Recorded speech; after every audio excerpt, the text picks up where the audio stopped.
Chapter 526.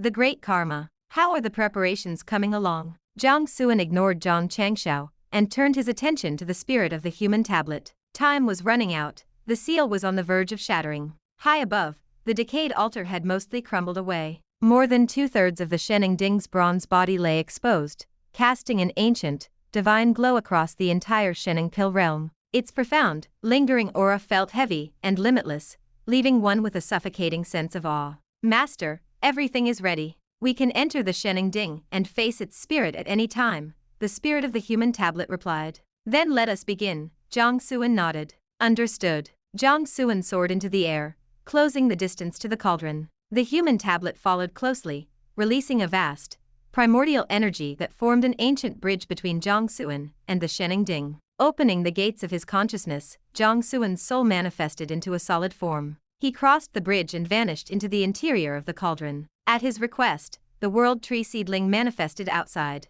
It swayed its three lonely, tender leaves, invoking supreme laws to form a massive barrier. This shield enveloped the Shennong Ding, attempting to strip away the foul energy clinging to its frame. However, that corruption was deep-rooted and of mysterious origin. Though its quality could not match the supreme laws wielded by the seedling, the new spirit of the cauldron was essentially a life form born from the fusion of the vessel and this filth.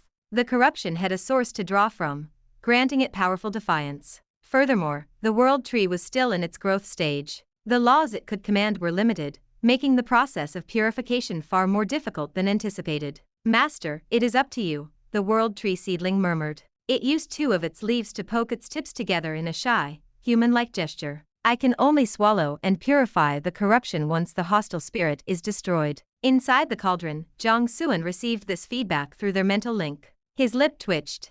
He knew it wouldn't be that simple, but the arrow was already notched, there was no turning back. He raised his eyes to survey the spiritual space. It was a gray, hazy void, reminiscent of the chaos before the separation of heaven and earth. The only light came from the dim, shimmering radiance of the cauldron's spirit. Husband, you are quite brave, the spirit giggled. As the light dimmed, the spirit's form became clear. Jiang Xuan's face darkened instantly. This creature was obsessed with masquerading as his fiancée. Even now, it wore the face of Nangong Mingyue. You had better pray nothing happens to her, Jiang Xuan's voice turned cold. Otherwise, I will show you the true meaning of cruelty. Ever since Nangong Mingyue left for the Phoenix Ancestral Land, Jiang Xuan had carried a weight of debt in his heart. After receiving the Phoenix seal from the Earth Emperor, and hearing the words she had left behind, a thorn had lodged itself in his soul. Until she was safely back by his side, that thorn would remain, causing a dull, constant ache. To see the spirit mock her image was an unforgivable insult. Only its death would silence the fire in his heart.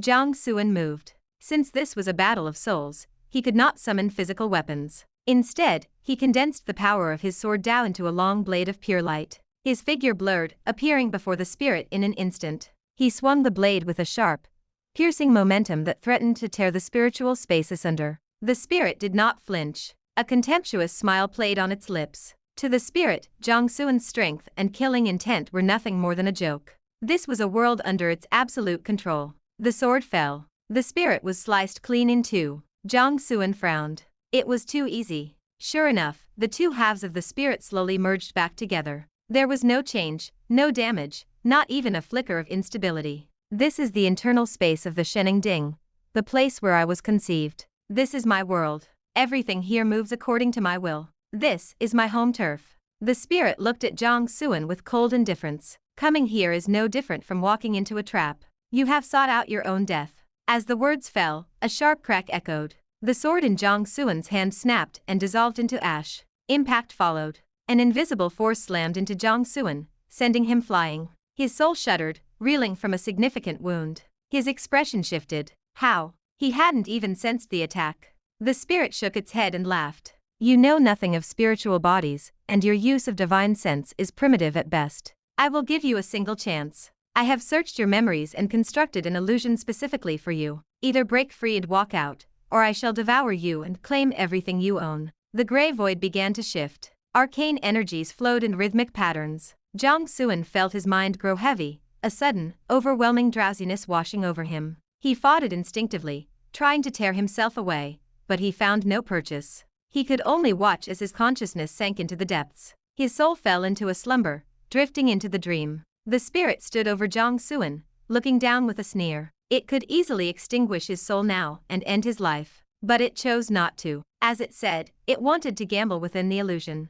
There was an ulterior motive. If it destroyed him now, it gained nothing. But if it devoured him within the dream, it could seize his destiny, the human race's fortune, the human will, and even his title as the young sovereign. It had found a path to transcendence through the luck of humanity. If it consumed enough, it could evolve beyond its vessel and become immortal, watching over the heavens for eternity. Jiang Xuan was the key. The spirit sat cross-legged beside Jiang Xuan. Their minds linked, and it followed him into the illusion. It remained blissfully unaware that two sets of eyes, watching from across the infinite void, had already locked onto it. Had it actually attempted to kill Jiang Xuan's soul, it would have been annihilated in an instant. At the edge of the forbidden mist zone, amidst the primal chaos, a mysterious powerhouse withdrew his gaze. He murmured to himself as if making a promise. Even if you were only my benefactor within a temporal illusion, without you, I could never have completed my destiny. This is a great debt, a great karma. I owe you one, and I will strike on your behalf when the time comes. Within the Earth Emperor's secret realm, the old emperor watched the events inside the cauldron with unblinking eyes. His brow remained furrowed. The newborn spirit, perhaps due to the corrupt energy, had developed strange abilities. It could intercept fragments of time to create temporal illusions, a feat the original cauldron could never achieve. If mastered, these illusions could evolve into actual parallel realities, mirroring the real world. Even with his vast experience, the Earth Emperor was shaken. The potential of such a technique rivaled the most profound immortal arts. Lucky for you that you didn't strike him, the Earth Emperor mused. Otherwise, even I would have felt a bit of pity as I wiped you out. Whether the spirit would be allowed to exist wasn't up to him. It depended on the boy. If Jiang Xuan wanted it dead, the emperor would happily oblige. Long ago, he had assisted the human emperor out of a desire for human prosperity. Now, returning to the world, his motivation was twofold: the revival of his race, and his genuine fondness for the boy. Simply put, if the future ruler of humanity wasn't Jiang Xuan, the Earth Emperor might not have bothered to help at all. Inside the illusion, in a tasteful tea house, Jiang Xuan sat by a second-story window. He poured himself a cup of fragrant tea, gazing out at the misty landscape of Jiangnan under a light drizzle. A woman hurried up the stairs. She scanned the room until her eyes landed on Jiang Xuan. Seeing him dressed in plain white Taoist robes, with his hair tied in a traditional bun, she knit her brows. He looked incredibly strange. Yet, instead of turning away, as she usually would, she found herself walking toward him. "Excuse me," she said softly. "Are you the blind date Aunt Zigzun set me up with? Your name is Jiang Xuan." He looked at her and smiled, nodding. "Please, have a seat." The woman hesitated but sat down. She studied the strangely dressed man across from her. To her surprise, she felt no annoyance. Instead, a faint, inexplicable flutter stirred in her heart. "I must be losing it," she thought, frantic. "And how should I address you?" Jiang Xuan asked, pouring her a cup. "My family name is Nangong Mingyue." She responded politely, but then, a sudden impulse seized her. Words tumbled out before she could stop them. "You seem all right to me. Why don't we just get married?" Her cheeks flushed a deep, burning crimson. "What on earth am I saying?" she screamed internally. Jiang Xuan smiled and nodded. "All right." Chapter 527. Melancholy of the Phoenix Clan. Nangong Mingyue never imagined she would become a casualty of a whirlwind marriage, especially to such a peculiar man. He lived as if he were a relic of the ancient past, always clad in Taoist robes with his hair pulled into a traditional bun. Her friends had pleaded with her to reconsider more than once, yet she remained unyielding, possessed by a stubbornness that refused to turn back until she struck the wall. Deep within her soul, she felt an inexplicable connection, a sense that she and Jiang Xuan had known and understood one another long before this life. Their meeting felt like a destiny written in the stars. On the day they registered their marriage, she asked him what he thought of their sudden union, half in jest. Jiang Xuan had simply smiled and replied, "Why worry so much? Whatever heaven ordains is supreme." 2 weeks later, they held their wedding. Because of the haste, the ceremony was simple, with only a few close friends invited. For the venue, Jiang Xuan chose an obscure Taoist temple dedicated to Shennong, the legendary figure who tasted the 100 herbs. He was the 92nd generation disciple of this temple, and its only one. In essence, he was the master of the watch. Nangong Mingyue's friends already disapproved of her reckless marriage to a Taoist. Seeing the wedding held in a temple only fueled their resentment. Had they not seen the absolute devotion in her eyes, they would have torn the temple down then and there. After all, what sane person gets married in a temple? The atmosphere of the already quiet ceremony grew awkward under the weight of their judgment. Fortunately, the guests were well-bred enough to let the proceedings continue with a semblance of celebration. But then, the unexpected happened. Halfway through the ceremony, a group of uninvited guests stormed in. Armed with cold steel, they quickly seized control of everyone present. Their leader was a woman dressed in a scarlet bridal gown, her face hidden behind a red veil. She held a vermilion dagger to Nangong Mingyue's throat and spoke to Jiang Xuan in a voice like ice. Today you either marry me, or she dies. People had heard of kidnapping a bride, but stealing a groom was a rare sight indeed. Everyone stood frozen in shock, including Jiang Xuan. He did not recognize this woman at all. Who are you? Jiang Xuan demanded, his brow furrowed. Who I am does not matter, the woman replied calmly. What matters is that her life is in your hands. She applied a slight pressure to the dagger. The sharp blade nicked Nangong Mingyue's skin, and a drop of crimson bloomed like a dark flower. Nangong Mingyue's face turned pale. Despite her terror, the look she gave Jiang Xuan never wavered. Compared to life itself, how small and insignificant is love. Yet Mingyue stubbornly refused to retreat. She looked at Jiang Xuan and gave a firm, resolute shake of her head. Jiang Xuan hesitated. In that moment, he felt a genuine, piercing ache in his chest, a pain so sharp it stole his breath. This should have been the simplest of choices, yet why did it cause him such agonizing torment? Beneath the red veil, the woman's eyes were filled with mockery. No one understood illusions better than she did, and no one knew better how to make a soul surrender to them. Absolute pain leaves an indelible mark. Even if the suffering is manufactured, it becomes real to the victim, something they can neither forget nor see through. As long as Jiang Xuan remained trapped in this spiral of despair, she could take everything he owned with a flick of her wrist. Do not waste my time, the woman said. I will count to 3. 3. The twisting agony made Jiang Xuan's face contort. Tears had already begun to track through the dust on his cheeks. 2. Jiang Xuan looked at Nangong Mingyue. She shook her head with great effort, her damp eyes pleading with him to refuse. She did not know why she was so insistent, but a primal instinct drove her. Even if she died today, she would never allow Jiang Xuan to marry another woman. The veiled woman frowned. She found this baffling. Was the choice really this difficult? Any rational being would weigh the stakes and act. Why was Jiang Xuan still hesitating? Has he awakened? She wondered, but quickly dismissed the thought. Impossible. I constructed this world by merging his own memories with severed fragments of time. This is a bespoke prison. Even a saint could not wake from this. To be safe, I must end this now. Her eyes grew colder. 1. It seems you do not love her enough after all, she chuckled. The dagger sank deeper. Bright blood began to flow as if she had nicked a major artery. Jiang Xuan's expression broke. He roared in desperation, I promise. I will do it. Just save Mingyue first. Nangong Mingyue's expression shifted violently. A surge of intense emotional agony flooded her heart. Boom. In her tear-filled eyes, a cluster of divine flames suddenly exploded. At that exact moment, in the distant Phoenix Great Realm, a terrifying wave of heat erupted from the Phoenix Ancestral Land. Brilliant phoenix fire, like the flames of the highest heavens, began to incinerate the boundless starry river. An ancient, holy shadow of a phoenix manifested, looming over the entire realm. A violent, murderous aura shook the 10 directions of the universe. Every living creature of the Phoenix clan fell to the ground in terror, trembling uncontrollably. Even the ancient monsters of the clan, long buried in slumber, were forced to emerge. They looked on in shock and confusion. What could have possibly provoked the Phoenix to such divine fury? Nangong, the great elder of the Phoenix clan,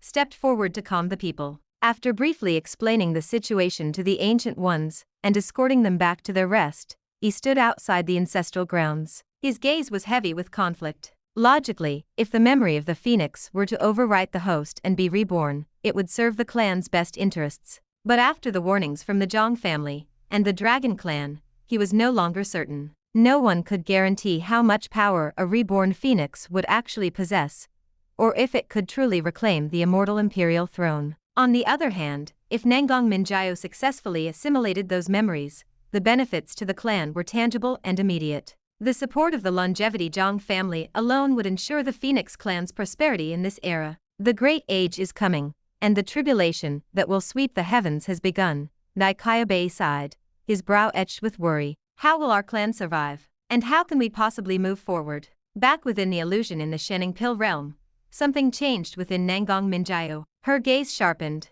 With a sudden, explosive strength, she snatched the dagger from the veiled woman's hand. She reversed her grip and lunged for the woman's throat. Clang! The dagger shattered. The veiled woman remained unharmed. What? The woman frowned, looking at Mingyue in surprise. You. Nangong Mingyue only gave her a cold, dismissive sweep of her eyes. She knew she couldn't hurt the woman here. She turned to Jiang Xuan, her voice a sharp, commanding bark filled with concern. Wake up this instant. Do you intend to leave me a widow before we have even begun? With those words, Nangong Mingyue drew the jagged remains of the blade across her own throat. Jiang Xuan froze. Before he could even process the meaning behind her words, he watched her fall. The intersection of agony and rage ignited a towering inferno within his soul. Boom! Jiang Xuan's body erupted with an endless divine radiance. His form became translucent, turning into something resembling glazed glass. Inside, 5 winding lines became visible vessels that looked like meridians,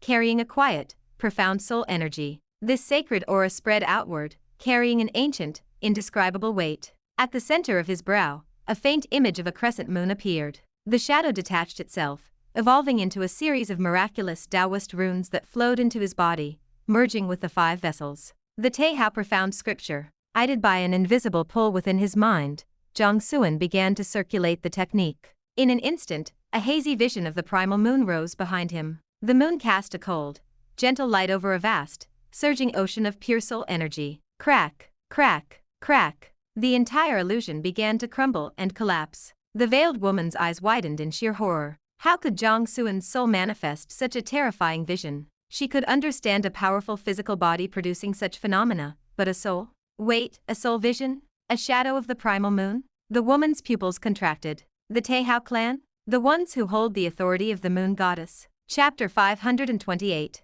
Protective Parents. Xiantian Realm, the Life Forbidden Zone. Jiang Xuan slowly opened his eyes. A flash of sword intent flickered within them, sharp enough to sever the boundless river of stars. Standing before him was Lanyu, who had just returned from the Kangyuan domain. Her face was a mask of frustration and irritation. Damn it, she hissed. We were so close to succeeding. The Great Tribulation has already begun to show its teeth, Jiang Xuan replied calmly, his voice devoid of joy or sorrow. It is only natural that those old monsters would emerge. It is merely one domain. Do not let it trouble you. But, Lanyu's expression darkened with worry. With the Kangyuan domain lost, the myriad races will surely seize the chance to launch campaigns against the various human great realms. Given the strength currently defending those realms, I fear they will find it difficult to hold the line. You must have faith in them, Jiang Xuan said with a faint smile. The humans left behind are not as weak as you imagine. They can hold out for a time. Is it a lack of faith you hear? Lanya rolled her eyes at him, her tone sharp. I am worried about my son. The myriad races will use this opportunity to strike, and that pressure will inevitably fall on our boy. He is the young sovereign of the human race now. He cannot run from these responsibilities. Especially that old man, the Earth Emperor, Lanyu continued with a sigh. He has been looking after our son lately, which means he will certainly hand the weight of the human race over to him. Sometimes, I selfishly wish he didn't have such incredible talent. If he were ordinary, he could live under the protection of the Zhang family, sheltered from the wind and rain. He could marry a good wife, have a few children, and live out a peaceful, happy life. Isn't it enough that the two of us are trapped here fighting for the humans? Whether we live or die is one thing, but why must our son be burdened with this exhausting fate, forced to exhaust himself for the future of the race? Jiang Xuan chuckled. When one is obscure, they attend to their own virtue. When one is prominent, they oversee the welfare of the world. Our son has the ability, so he must carry the weight. Besides, look at where he is today. Is it not the result of the human will's favor and the blessing of the race's destiny? Since he has gained so much, he must pay it back through his actions. Humph. Lanyu snapped. Save your useless grand theories for someone else. My devotion to the human cause is no less than yours. But I am a mother. Is it a crime to worry and complain about my son? Fine, fine, Jiang Xuan conceded with a helpless smile, his voice softening. Suddenly, he felt a ripple in the void. He shifted his gaze across the distance, observing everything happening to Jiang Xuan. His eyes narrowed in surprise. The Taihao profound scripture. He turned back to Lanyu, a hint of mild reproach in his gentle tone. When did you pass the Taihao profound scripture to our son? Lanyu looked slightly guilty, but she immediately glared back at him, emboldened by the classic mother's logic. Even when wrong, she was right. I gave it to him. So what? You prepared a sword heart for him, so why shouldn't I give him the scripture? Is only the father allowed to dote on him? Don't forget, I am the one who gave birth to him. He is closer to his mother. Jiang Xuan could only offer a bitter smile. After all these years, Lan Yu's temperament hadn't changed. When she was right, she used her fists. When she was wrong, she argued until she was right, and then used her fists anyway. Yet, it was this very straightforwardness that had captured his heart so long ago. He sighed. The Teihao profound scripture is far too profound. It is a supreme soul cultivation technique that even saints struggle to comprehend. While our son inherited your Teihao bloodline, it hasn't awakened yet. Without the help of your clan's ancestral artifact, the lunar reincarnation pool, he shouldn't even be able to practice it. There was a very real risk he could have lost his soul entirely. Stop right there, Lan Yu interrupted him without ceremony. You saw it yourself, he has already succeeded. Don't use your own limitations to measure our son. Your talent back then wasn't enough to handle it, but he is different. He is much stronger than his father. Mastering a simple scripture is easy work for him. Jiang Xuan was speechless. Facts were indeed more eloquent than words. Jiang Xuan was currently practicing the technique, leaving him no room for rebuttal. He eventually let out a soft laugh. Well, he inherited your perfect genes. It is only right that his talent surpasses mine. Don't be glib, Lan Yu shot back, though the smile on her face showed she enjoyed the compliment. Her expression then turned serious as a thought occurred to her. What about our daughter-in-law? What are your plans? If you don't bring her back soon, I don't want to think about how our son will look at his father once he learns the truth. Jiang Xuan's expression remained steady, though his brow furrowed slightly. Fate cannot be defied, he sighed. This is a tribulation destined for that child, but it is also an opportunity that others could only dream of. Whether she can cross it depends entirely on her own fortune. Even if I were to storm the Phoenix clan now and slaughter them all, I could not change her path or help her. Fate, fate, Lan Yu muttered, her frustration peaking. Countless human ancestors died with regrets because of fate. That damned Taoist spent his life chasing fate, setting one trap after another, only to end in failure every time. And now you stand there helpless against it as well. What exactly is this fate? Jiang Xuan shook his head, seemingly unwilling to say more. Still keeping secrets. Lan Yu's eyes widened with anger. Seeing her truly upset, Jiang Xuan's heart softened. He took a deep breath and whispered, Fate is the shore that all living beings are desperately trying to reach. Inside the Shennong Ding, as the illusion crumbled, the veiled woman's true form was revealed. It was the spirit of the Shennong Ding. Whether out of spite or some other reason, the spirit chose to keep the appearance of Nangong Mingyue. The spirit stared at the meditating Jiang Xuan, its mind in turmoil. Through the cauldron's connection with the Earth Emperor, it had glimpsed Jiang Xuan's background and learned secrets regarding Nangong Mingyue. This was why it had lured him into the pill realm using her face. It thought it had a full grasp of his profile, but now it realized the truth. This man was like an iceberg in the ocean. What was visible was only a tiny fraction of what lay beneath the surface. For instance, the spirit had no idea he possessed the Teihao bloodline. Teihao was a deity personally appointed by the great Emperor Xianyuan to hold the authority of the moon goddess. Known as the Teihao moon god, it was one of the oldest and most powerful entities to ever support humanity. The Teihao clan, as descendants of this deity, possessed a foundation that rivaled the 8 great royal tribes. This knowledge came from the Shennong Ding's own ancient memories, reaching back to the primordial era, before the human emperor established the celestial court. The spirit had no idea if the Teihao clan still held that power today, but the mere description was enough to command caution. The spirit wanted to use the humans as a stepping stone for transcendence, but it had to be strategic. It was still young and needed to grow. Devouring Jiang Xuan had already meant risking the wrath of the Earth Emperor and the Jiang family. If it also provoked the Teihao clan, it would be lucky to survive the day. The spirit hesitated. It knew that the greater the storm, the more valuable the catch. That was why it had dared to act under the Earth Emperor's nose. Jiang Xuan's value made the risk worthwhile. But now, it wasn't sure its small boat could weather a storm this large. Its expression shifted between greed and fear in a long struggle. Finally, a thought struck it. Do I even have a way back now? It seemed it didn't. The spirit laughed, and its gaze turned cold and determined once more. With a thought, it attempted to seize control of the spiritual space to obliterate Jiang Xuan and swallow his scattered fortune. Since the illusion had failed, and it could not steal his title or the human will, it would settle for a crude, direct consumption of his luck. But then, the spirit froze. It could no longer control the space. How? It was the spirit of the cauldron. This space was its home, its very how could it lose control? Took you long enough to notice something was wrong, didn't it? Jiang Xuan had finished his cultivation. He looked at the spirit with a cheerful, mocking grin. I didn't realize your reaction time was so slow. The spirit's face paled. What have you done? Jiang Xuan shrugged. Hey now, watch your tone. What do you mean by what have I done? I was just kindly helping you remodel the place. Don't be ungrateful, you'll hurt my feelings. Jiang Xuan snapped his fingers. The arcane energy within the space shifted instantly, weaving itself into a cage that trapped the spirit where it stood. The spirit stared at him, its face dark with rage. How did you do this, Cradle? It was easy, Jiang Xuan chuckled. First I did this, then I did that. And there you go.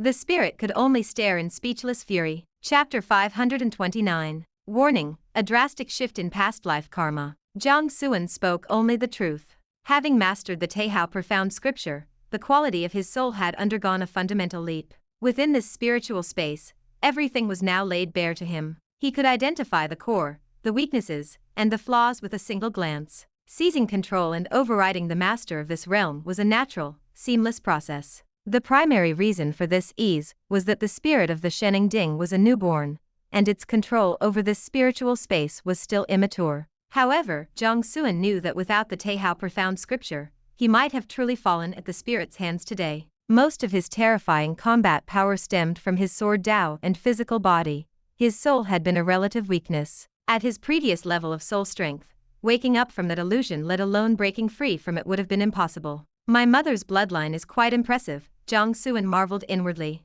The Teihao profound scripture alone proved it. Soul-based cultivation techniques were rare enough, let alone a supreme saint-level manual. He had only reached the entry level, yet his soul quality had already jumped an entire rank, largely mending his greatest vulnerability. He sensed that if he could further master this scripture, his soul-based combat power would become no weaker than his physical strength. He even had a premonition that the Teihao profound scripture would significantly accelerate the process of tempering his soul. Of course, the most critical reason he woke up was that Nangong Mingyue had startled him into consciousness by taking her own life. At this thought, Jiang Xian's eyes lowered, and the killing intent in his gaze toward the spirit of the Shennong Ding deepened. Sensing the shift, the spirit felt a chill and cried out, "You cannot kill me. Killing me brings you no benefit. On the contrary, it will only make it harder for you to subdue the Shennong Ding. I can acknowledge you as my master. Only then can you truly control the cauldron and refine the ancient pills necessary for breaking through to higher realms."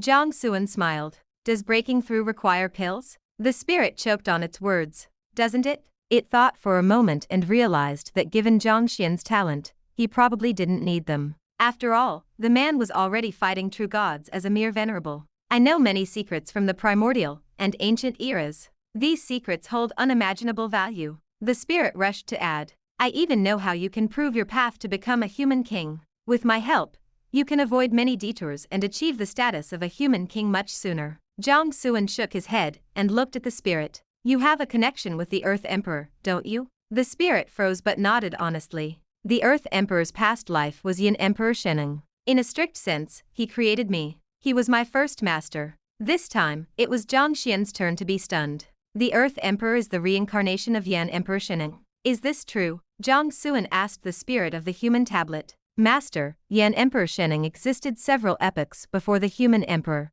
I am not privy to such ancient secrets, the tablet spirit replied. Being forged by the human emperor, her knowledge was limited to his era and afterward. Furthermore, during the years the Earth Emperor assisted the human emperor, he remained largely hidden, low-key, and mysterious. Had he not been called upon in a moment of crisis, his fame would not have matched the 8 human kings or the more notorious human generals. Jiang Xuan nodded, temporarily suppressing his doubts. He looked at the cauldron spirit with a strange smile. Since the Earth Emperor was your first master, and you know my relationship with him, why wouldn't I just ask him for those secrets, or the method to become a human king? Doesn't the Earth Emperor know more than you? The spirit's expression froze. That made a lot of sense. If you want to live, show me some sincerity, Jiang Xuan said flatly. As he spoke, he surprised himself. The last time he used that line was when he was squeezing every drop of value out of that rebellious immortal in Copper Demon City. The results then were quite good,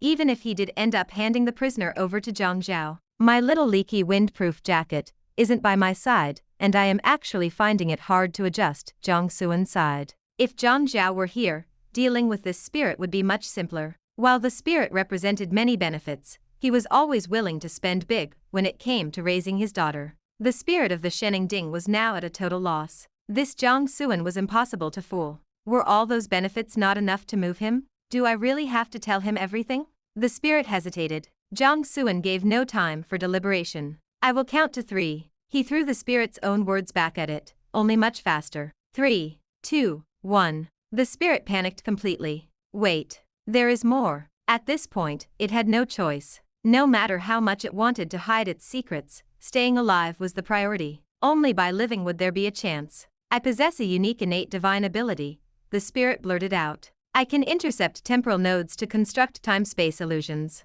I can help you find almost any secret you desire, be it lost cultivation manuals, ancient ruins, or even a person's life history and preferences. Jiang Xuan paused. Intercepting temporal nodes to build illusions and find secrets? So, its knowledge of Nangong Mingyue came from this ability? Such a miraculous power actually existed. Jiang Xuan was shaken. He remembered the illusion vividly. It had integrated his memories perfectly, featuring things only he could know. After all, in this world of gods and demons, things like blind dates and marriage licenses simply did not exist. What innate divine ability? Jiang Xuan questioned, his interest piqued. To be honest, he was intrigued and even a little tempted, though not enough to abandon his killing intent. But in the next moment, Jiang Xuan suddenly dazed, his eyes turning dull. A gold finger. Looking at the series of prompts flashing across his vision, Jiang Xuan felt bewildered. When had he triggered his system? He hadn't even rejected any pitfall opportunities in the illusion. As he read the prompts, his pupils contracted, and his whole body tensed up. Warning. Warning. You and Nangong Mingyue nearly entered a marriage, in an unknown time and space, interfering with the normal progression of your past life karma. This has created an uncertain karmic connection, and significantly disturbed the Phoenix memories. A drastic shift has occurred in your past life karma. You must travel to the Phoenix Ancestral Land within 3 years to rescue Nangong Mingyue and correct the karmic path. Otherwise, the karma will shatter, Nangong Mingyue will be replaced by the Phoenix memories, and both you and the entire human race will be destroyed in the Phoenix's wrath. Hint. Nangong Mingyue's suicide in the time-space illusion was equivalent to destroying a small portion of her fate. Her fate was already incomplete, and it is now even harder for her to resist the invasion of the Phoenix memories. Because you awakened and successfully destroyed the time-space illusion, your fate is now more complete. Your innate talent has been further unsealed, and your potential has increased by 50%. The human will is observing you and has provided assistance. You can now directly subdue the Shennong Ding without requiring the spirit to acknowledge you as master. Because you nearly married Nangong Mingyue in an unknown time and space, the bond between you has deepened. You are rewarded with one opportunity to plunder an innate divine ability. Hint. The spirit's divine ability involves the secrets of time, space, and fate. It may play a vital role in your future. Plunder is recommended. Nangong Mingyue has refined 1% of the Phoenix memories. Her cultivation has broken through to the true God realm. This has been reflected back to you with a critical hit bonus. Due to the shift in karma, this feedback reward has been converted into 3 gift opportunities. You may send items including, but not limited to pills, divine objects, or cultivation progress to her to buy her more time. Final warning. Final warning. Nangong Mingyue has only 3 years left. If you cannot rescue her and help her fully refine the Phoenix memories within 3 years, she will be replaced, and both you and the human race will perish at the hands of the Phoenix. Chapter 530. The Innate Divine Ability Realm. Jiang Xuan stood in stunned silence. The flood of notifications had caught him completely off guard. He had no idea the time-space illusion possessed such terrifying power. Not only had it damaged Nangong Mingyue's fate, but it had also interfered with their past life karma, and provoked the memories of the Phoenix. How was this possible? The spirit of the Shennong Ding was a newborn entity. How could it possess such a powerful innate divine ability? 3 years. Jiang Xuan fell into a heavy silence. Attempting to rescue Nangong Mingyue from the Phoenix Ancestral Land within 3 years was a daunting challenge. It far surpassed the threat of his previous bloodline curse. That curse had a clear solution: acquiring human sacred objects to suppress the drain on his lifespan. But how was he supposed to rescue Nangong Mingyue? He had no direction at all. What level of strength did he need? What divine objects or precious medicines were required? It was not as simple as merely leveling the Phoenix Ancestral Land to the ground. If that were the case, the task would actually be straightforward. Phoenix memories, fate, destiny. Jiang Xuan looked down, his emotions suppressed and heavy. These were domains far beyond his current reach. He felt a sudden sense of helplessness, like a warrior standing with a drawn sword in the middle of a vast, empty wilderness. Life spirit, how much do you know about these things? Jiang Xuan thought of the mysterious creature. It was an ancient being born from the great Tao of life, and had existed for countless ages. Perhaps it held some answers. Master, I actually know very little about fate and destiny, the life spirit replied. I have already shared what I know with you. As for the Phoenix memories, I have never heard of such a thing. Their origin might be even more ancient than mine. The life spirit appeared on Jiang Xuan's shoulder, hesitating as it communicated through their mental link. Master, you should ask the Earth Emperor directly. With his vast experience, he is bound to know the truth behind this. Jiang Xuan froze. Of course. How could he have forgotten the Earth Emperor? My heart is too disturbed to think clearly, Jiang Xuan thought with a bitter smile. Realizing he had lost his composure, he consciously steadied his mind. He pushed the matter aside for the moment to focus on finishing the task at hand. Meanwhile, the spirit of the Shennong Ding finally spoke, after a period of feigned hesitation. It revealed its innate divine ability. My innate ability is called realm. Wherever the great Tao exists, a realm exists. As long as my strength is sufficient, I can manipulate and control them all. If you are willing to grant me a path to live, and sign an equal contract with me, I can share this power with you. The spirit had not noticed Jiang Xuan's inner turmoil. It was still immersed in its rehearsed bargaining, hoping to secure better terms for itself. It knew better than anyone how terrifying the power of realm was. Its potential and value were equal to any immortal inheritance. Truly, offering this power to Jiang Xuan felt like its heart was bleeding.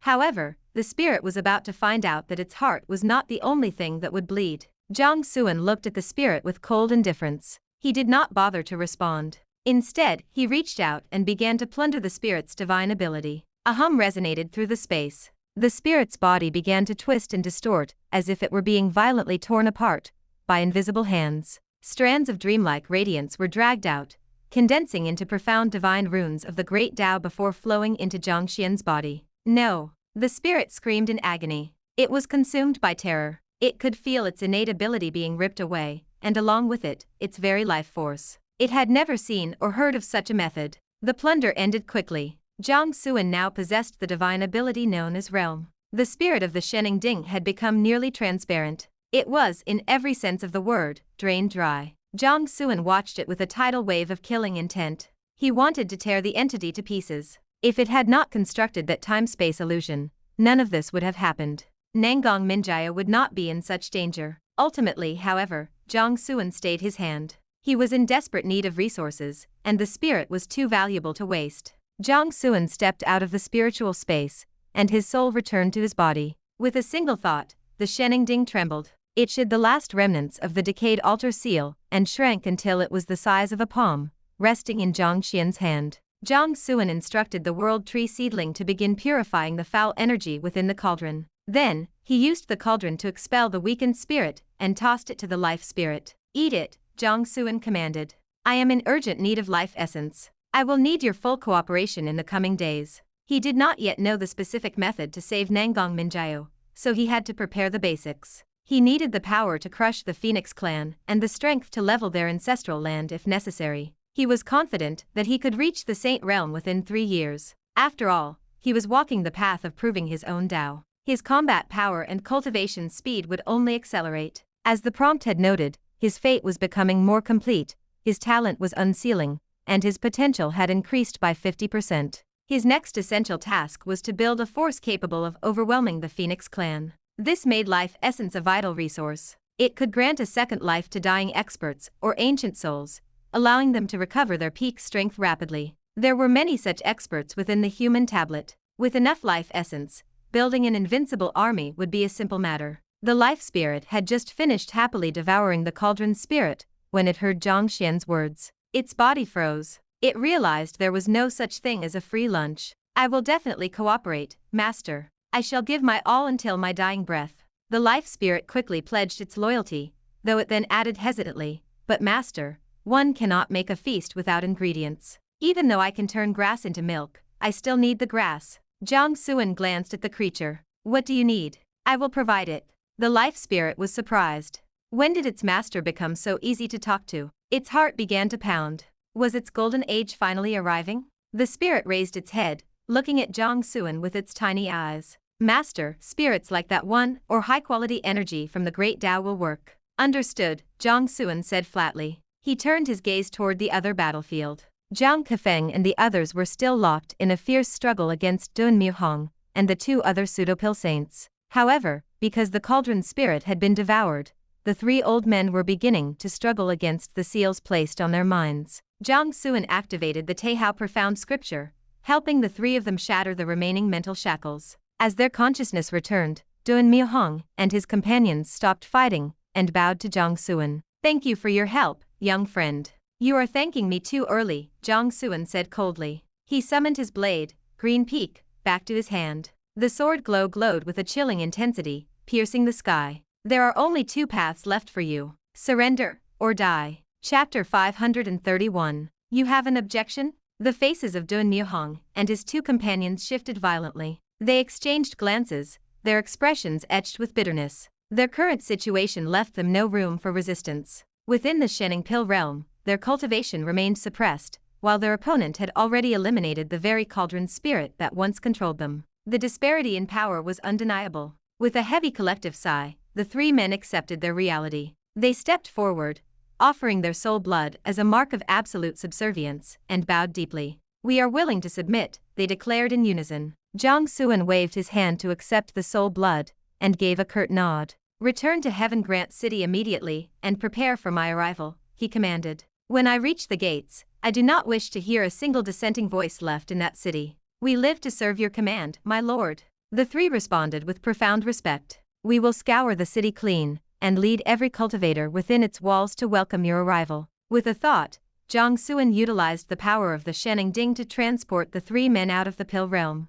Jiang Kefeng, Zhang Qingtian, and the others gathered around him. Their expressions were tight with concern. They were baffled. Jiang Xuan had successfully claimed the legendary Shennong Ding, yet he looked as though the weight of the heavens sat upon his shoulders. What had truly happened inside that cauldron? Jiang Xuan offered no explanations. He looked at his gathered allies, his voice flat and cold. Everyone, we need to move faster. Despite the calm delivery, his tone was saturated with a bone-chilling intensity that made their hearts skip a beat. Recognizing the gravity of the moment, they stood straighter and nodded with solemn resolve. Jiang Xuan began outlining his new objectives, discussing the finer details with the group. Finally, he issued his ultimatum. My requirement is this. Within 3 months, the Chaos main domain must be unified under one banner. Meanwhile, in the Phoenix Ancestral Land, deep within the churning, violent flows of molten magma, Nangong Mingyue sat in a meditative trance. Her form was enveloped by the massive, flickering silhouette of a phoenix, and her features were twisted in agonizing pain. Suddenly, her eyes snapped open, twin pillars of divine flame dancing within her pupils. She coughed up a mouthful of dark blood, which evaporated instantly into the heat. Her aura was in total disarray. The flames in her eyes flickered like candles in a gale, shrinking as if they might be extinguished at any moment. To wake Jiang Xuan from that twisted illusion, she had taken her own life without hesitation. She never imagined the dream could reach out and strike at her very fate. Her essence had been compromised, creating a crack wide enough for the ancient phoenix memories to force their way in. Jiang Xuan, will I ever see you again? She whispered to herself. A smile touched her lips, but it quickly turned brittle and bitter. The phoenix shadow surrounding her was growing more solid by the second, taking on a terrifying physical reality. The ancient, predatory pressure radiating from her was building, doubling in strength with every passing heartbeat. The shadow began to synchronize with the natural laws of heaven and earth, breathing in the vast fire energy of the world like a living lung. A profound, endless vision of a sea of flames erupted from the ancestral land, reflecting its heat across the celestial firmament. This massive surge of power startled ancient monsters slumbering across the cosmos. One by one, they turned their shocked gazes toward the Phoenix Ancestral Land. A phoenix? Truly? In the life-forbidden zone. Look at the mess you have made. Lan Yu sensed the upheaval in the Phoenix Ancestral Land and immediately guessed that something had gone wrong with Nangong Mingyue. She glared at Jiang Xuan, her temper flaring. If anything happens to that girl, you had better be ready to answer to your son. Jiang Xuan could only offer a wry, helpless smile. Lan Yu had already summoned her power, preparing to tear through the barriers of the life-forbidden zone. Jiang Xuan quickly stepped in to stop her. If you break the seal now, all our years of hard work will be for nothing. Then let it be for nothing. Lanyu snapped, her eyes blazing with fury. My daughter-in-law is dying. Do you think I care about anything else right now? She turned back to him, her voice dripping with indignation. That is your daughter-in-law too. How can you sit there so calmly? Though she had reservations about the girl mostly because Mingyue's temperament was a mirror image of her own, her son had chosen her. That was enough for Lanyu. She would love the girl for his sake, and she certainly wouldn't stand by while an ancient memory tried to hijack her body. Jiang Xuan grew frantic. How could I possibly be calm? But even if we go, what can we do? This is her tribulation to face. We cannot interfere with her destiny. We go anyway. Lanyu huffed. If those mangy birds in the Phoenix clan had treated her properly, we wouldn't be facing this crisis. Jiang Xuan stared at her, slightly stunned by her irrational fire. He shook his head. You really haven't changed a bit. Fine. I will be the one to go. Lanyu immediately retracted her power, her composure returning as if by magic. She looked at him expectantly. Go on then. Jiang Xuan laughed softly. Could you not find a new way to trick me? Why change a tactic that works every time? She replied. She knew the truth of his words. Even if she broke the barrier and stormed the Phoenix Ancestral Land, she couldn't save Mingyue directly. The most she could do was slaughter a few elders to vent her rage, which achieved nothing of substance. The cost was too high. Their years of cultivation in this prison would be wasted, and the entity they were guarding would escape, plunging the human race into an unthinkable catastrophe. To teach the Phoenix clan a lesson, she could only send a projection. But a projection of her power might not be enough to truly cow them. Jiang Xuan was the better choice. Even a mere projection of his strength would be more than enough. He smiled at her with genuine affection, then turned his gaze toward the Freyan star sector. His sight pierced through the layers of space, locking onto the Phoenix Great Realm. You are right, he murmured, a cold, sharp sword glint appearing in his eyes. Those birds are overdue for a beating. Outside the Phoenix Great Realm, in the Freyan star sector, a sudden hum vibrated through the void. A single streak of sword light hung suspended over the Phoenix Great Realm. It was so brilliant it looked like a waterfall of stars,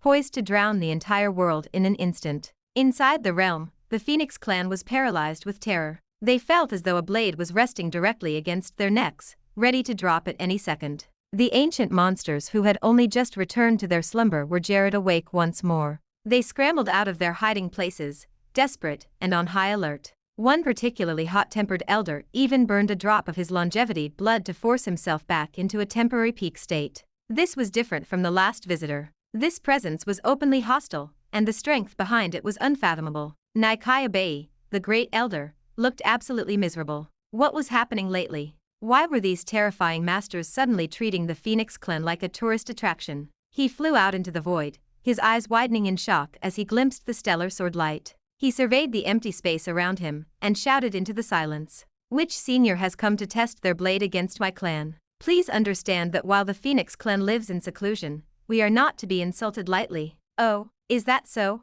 And what if I choose to insult you anyway? Beneath the sword light, the projection of Jiang Xuan slowly solidified amidst the chaotic currents of the void. He looked up, his eyes meeting Bei's with a casual, devastating calm. You have an objection? Chapter 532. Is it because of Nangong Mingyue again? Bei's expression soured immediately. His gaze turned cold as he barked a stern reprimand. This is the Phoenix domain. This is not a place where you can act wildly. Divine radiance flooded the sky and flames soared as one Phoenix expert after another took to the air. They stared at Jiang Xuan with cold, sharp eyes, making no attempt to hide their murderous intent. Their violent auras surged and stacked, creating a pressure that made the heart tremble. Several ancient figures hid within the magnificent firelight, treading upon the world's flames with infinite majesty. Even the river of stars seemed to sway under their might. If you do not give us an explanation today, do not dream of leaving in one piece. Bei's heart was filled with fire as he stared at Jiang Xuan,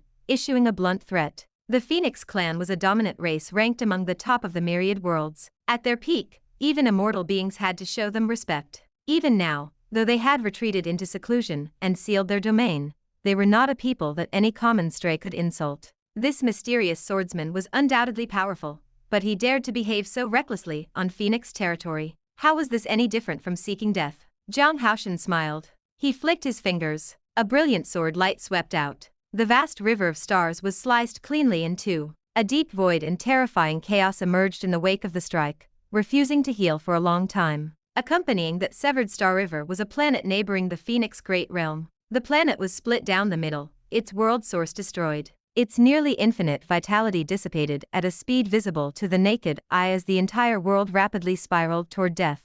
In a mere breath, a massive planet had been annihilated. It became two withered continental plates drifting apart, swallowed and pulverized by the spatial turbulence, until they were nothing more than unremarkable meteors floating in the void. Gulp. The Phoenix experts, Nikayabe included, were terrified by the scene. They swallowed hard as an unspeakable dread spread through their hearts. A chill rushed straight to the crowns of their heads, causing their bodies to tremble instinctively. They were chilled to the bone. Destroying a world with a single strike? What kind of power was this? Even the ancient monsters hidden in the flames were startled. Without the slightest hesitation, their streaks of light blurred as they instantly retreated to the ancestral grounds. They did not even wait for Nikayabe's help, choosing instead to dive straight back into their slumber. One of them even sent a hurried message to the Great Elder. Great Elder, we will leave this matter to you. We have full confidence in your abilities. Nikayabe stood in stunned silence. He almost broke into a curse. Are you even human?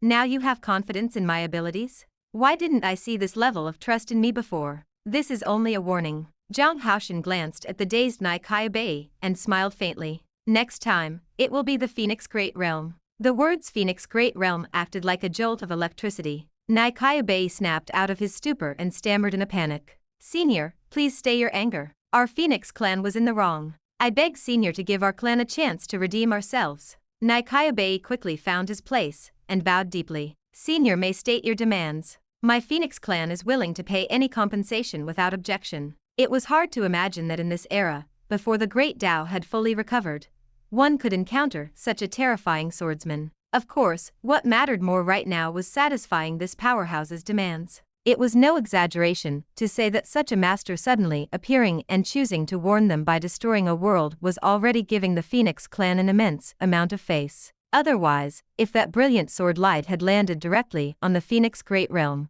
even if they weren't wiped out, their vitality would have been heavily drained, and they would have lost all ability to return to the higher heavens. You have some modicum of vision. Jiang Xuan looked at Nikayabe and nodded slightly. Then he spoke in a flat tone. From this moment on, the Phoenix clan must hand over 50% of its resources to Nangong Mingyue. Furthermore, you must awaken at least 5 ancestors to act as her protectors and assist her in refining the Phoenix memories. Nangong Mingyue? Nikayabe was baffled. What did this have to do with Nangong Mingyue? Wait a moment.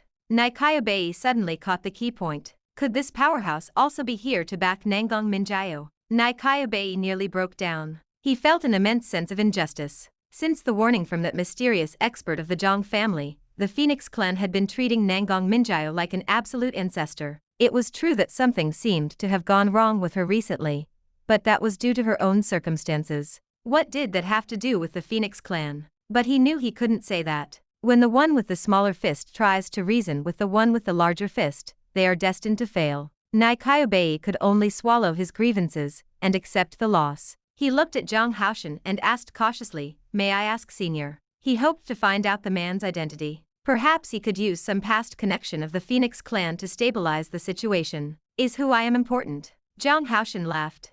With a thought, a brilliant sword light flashed, grazing Nikayabe's neck. Nikayabe's neck felt cold. He instinctively reached out to touch it, and his hand came back covered in blood. His heart went cold. A moment later, he realized he wasn't dead. The strike had only been a superficial wound. He let out a long breath of relief, his heart still pounding. He wasn't foolish enough to think the opponent lacked the skill to finish him. It was a clear warning not to be clever, or try to pry into his background. Senior can rest assured. My Phoenix clan will do our utmost to fulfill your requirements, Nikayabe promised with absolute certainty, bowing once again. Jiang Xuan nodded. I hope the Phoenix clan keeps its word. His voice echoed in the void as his projection slowly dissipated and vanished. After a long while, Nikayabe ensured the man had truly left, before he dared to raise his head and straighten his back. Standing in the void and recalling what had just happened, his expression turned incredibly complex. Nangong Mingyue again. First the Jiang family and the Dragon clan came to threaten them, and now a powerful and mysterious swordsman appeared to forcefully back her up. He suspected that if he hadn't lowered his head in time, that mysterious swordsman really would have cleaved the Phoenix Great Realm in two. Was Nangong Mingyue's background really that massive? Ancient factions and mysterious powerhouses were appearing one after another to support her. The point was, the Phoenix clan hadn't done anything.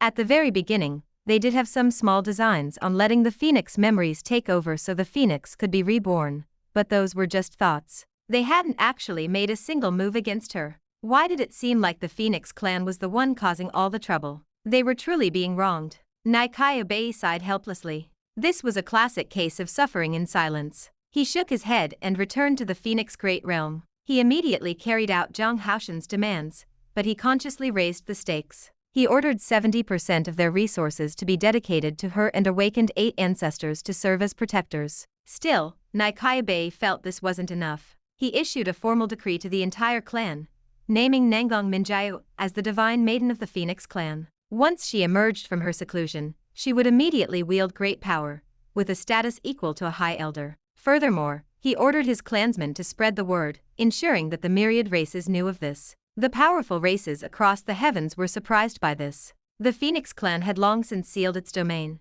Why would they suddenly make such a grand announcement about a divine maiden? Was the clan preparing to return to the world? Naikaya Bei did not care what the outside world thought. This grand announcement wasn't for the myriad races.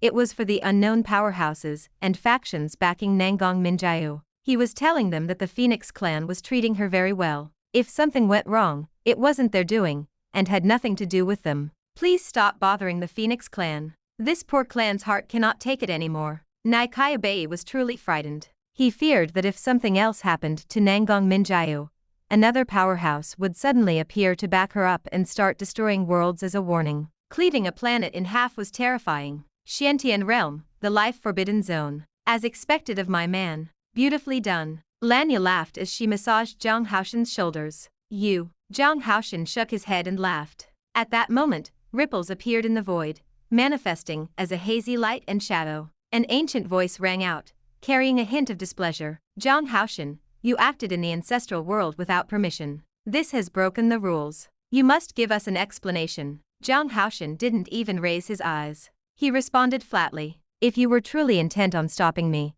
you would have appeared when I made my move, rather than coming here now to demand an explanation. Rules? Tell them for me. I will do as I please. That is my rule. With a wave of his hand, he sent out a brilliant sword light, shattering the hazy shadow. As expected of my man. So domineering. So handsome. Lanya hugged him from behind and leaned down to give him a fierce kiss. You two really don't treat me like an outsider, do you? A sinister black mist surged from Jiang Xuan's arm, shaping itself into a human face with a wicked smile. Notably, this eerie entity had moved from Jiang Xuan's face to his arm, a sign that he was further suppressing it. The black mist face looked at the couple and spoke with a sigh. The talent of you two is rare across the ages. If you were in my clan, you would have been raised as leaders long ago. Yet within the human race, you are still subjected to restrictions, exclusion, and suppression. Are you truly content with such unjust treatment? Lanya rolled her eyes, not bothering to respond. Jiang Xuan raised his eyes to meet the face in the black mist and said calmly, how the human race treats me is my business. It will not change the fact that you will be refined and devoured by me. Your annihilation is only a matter of time. Chapter 533. Why is the young lord revolting? Within the Shennong realm, Jiang Xuan issued his detailed commands. At his request, Jiang Kefeng and Ximon Xinji took the lead. They departed for Fengda City immediately. Since Songji had been severely wounded and her fate remained uncertain, Fengda was a leaderless dragon. With the overwhelming strength of Jiang Kefeng and Ximon Xinji, there was a high probability they could seize control of the city by force. If they succeeded, the unification of the Chaos main domain would accelerate significantly. Nangong Qiannian followed Jiang Xian's instructions by sending a message to the Azure Cloud Sword Immortal. He requested that the Nangong clan mobilize 100 experts of the God Realm to reach the Chaos main domain within 7 days to prepare for the coming conquest. The master began the construction of a spatial teleportation array. His goal was to bridge the gap in the shortest time possible, gradually bringing over the experts and prodigies of the Zhang family. Per Jiang Xian's orders,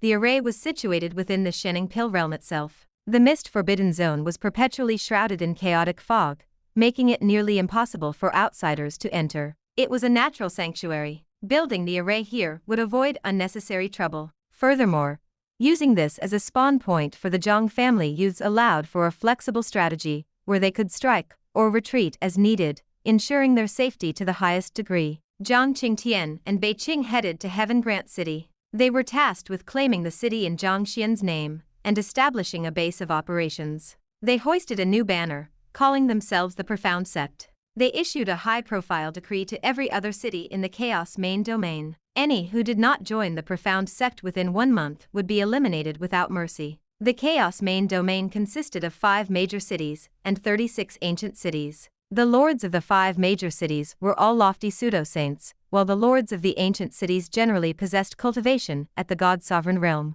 Fengde was one of those 5 major cities. As the Profound Sect was established and its decree spread, the Chaos main domain trembled. Countless cultivators watched with curiosity, wondering about the origins of this so-called Profound Sect. However, the various city lords remained indifferent. They were unaware of the changes within the Shennong Pill realm, nor did they know that the lord of Fengdu, Song Ji, had been crippled by Jiang Xuan. To them, Jiang Xuan and his Profound Sect were nothing more than a wet behind-the-ears brat playing house, backed by hidden factions and courting death. The indifference vanished 3 days later. Jiang Kefeng and Ximen Shenji used absolute power to crush and occupy Fengde City. They hoisted the banner of the Profound Sect high and reiterated the decree: join the Profound Sect, or be destroyed. You have 27 days remaining. The entire Chaos main domain erupted in chaos. Countless experts were shaken to their core. They scrambled to gather intelligence on Jiang Xuan and the background of the Profound Sect. What they found terrified them. Setting all else aside,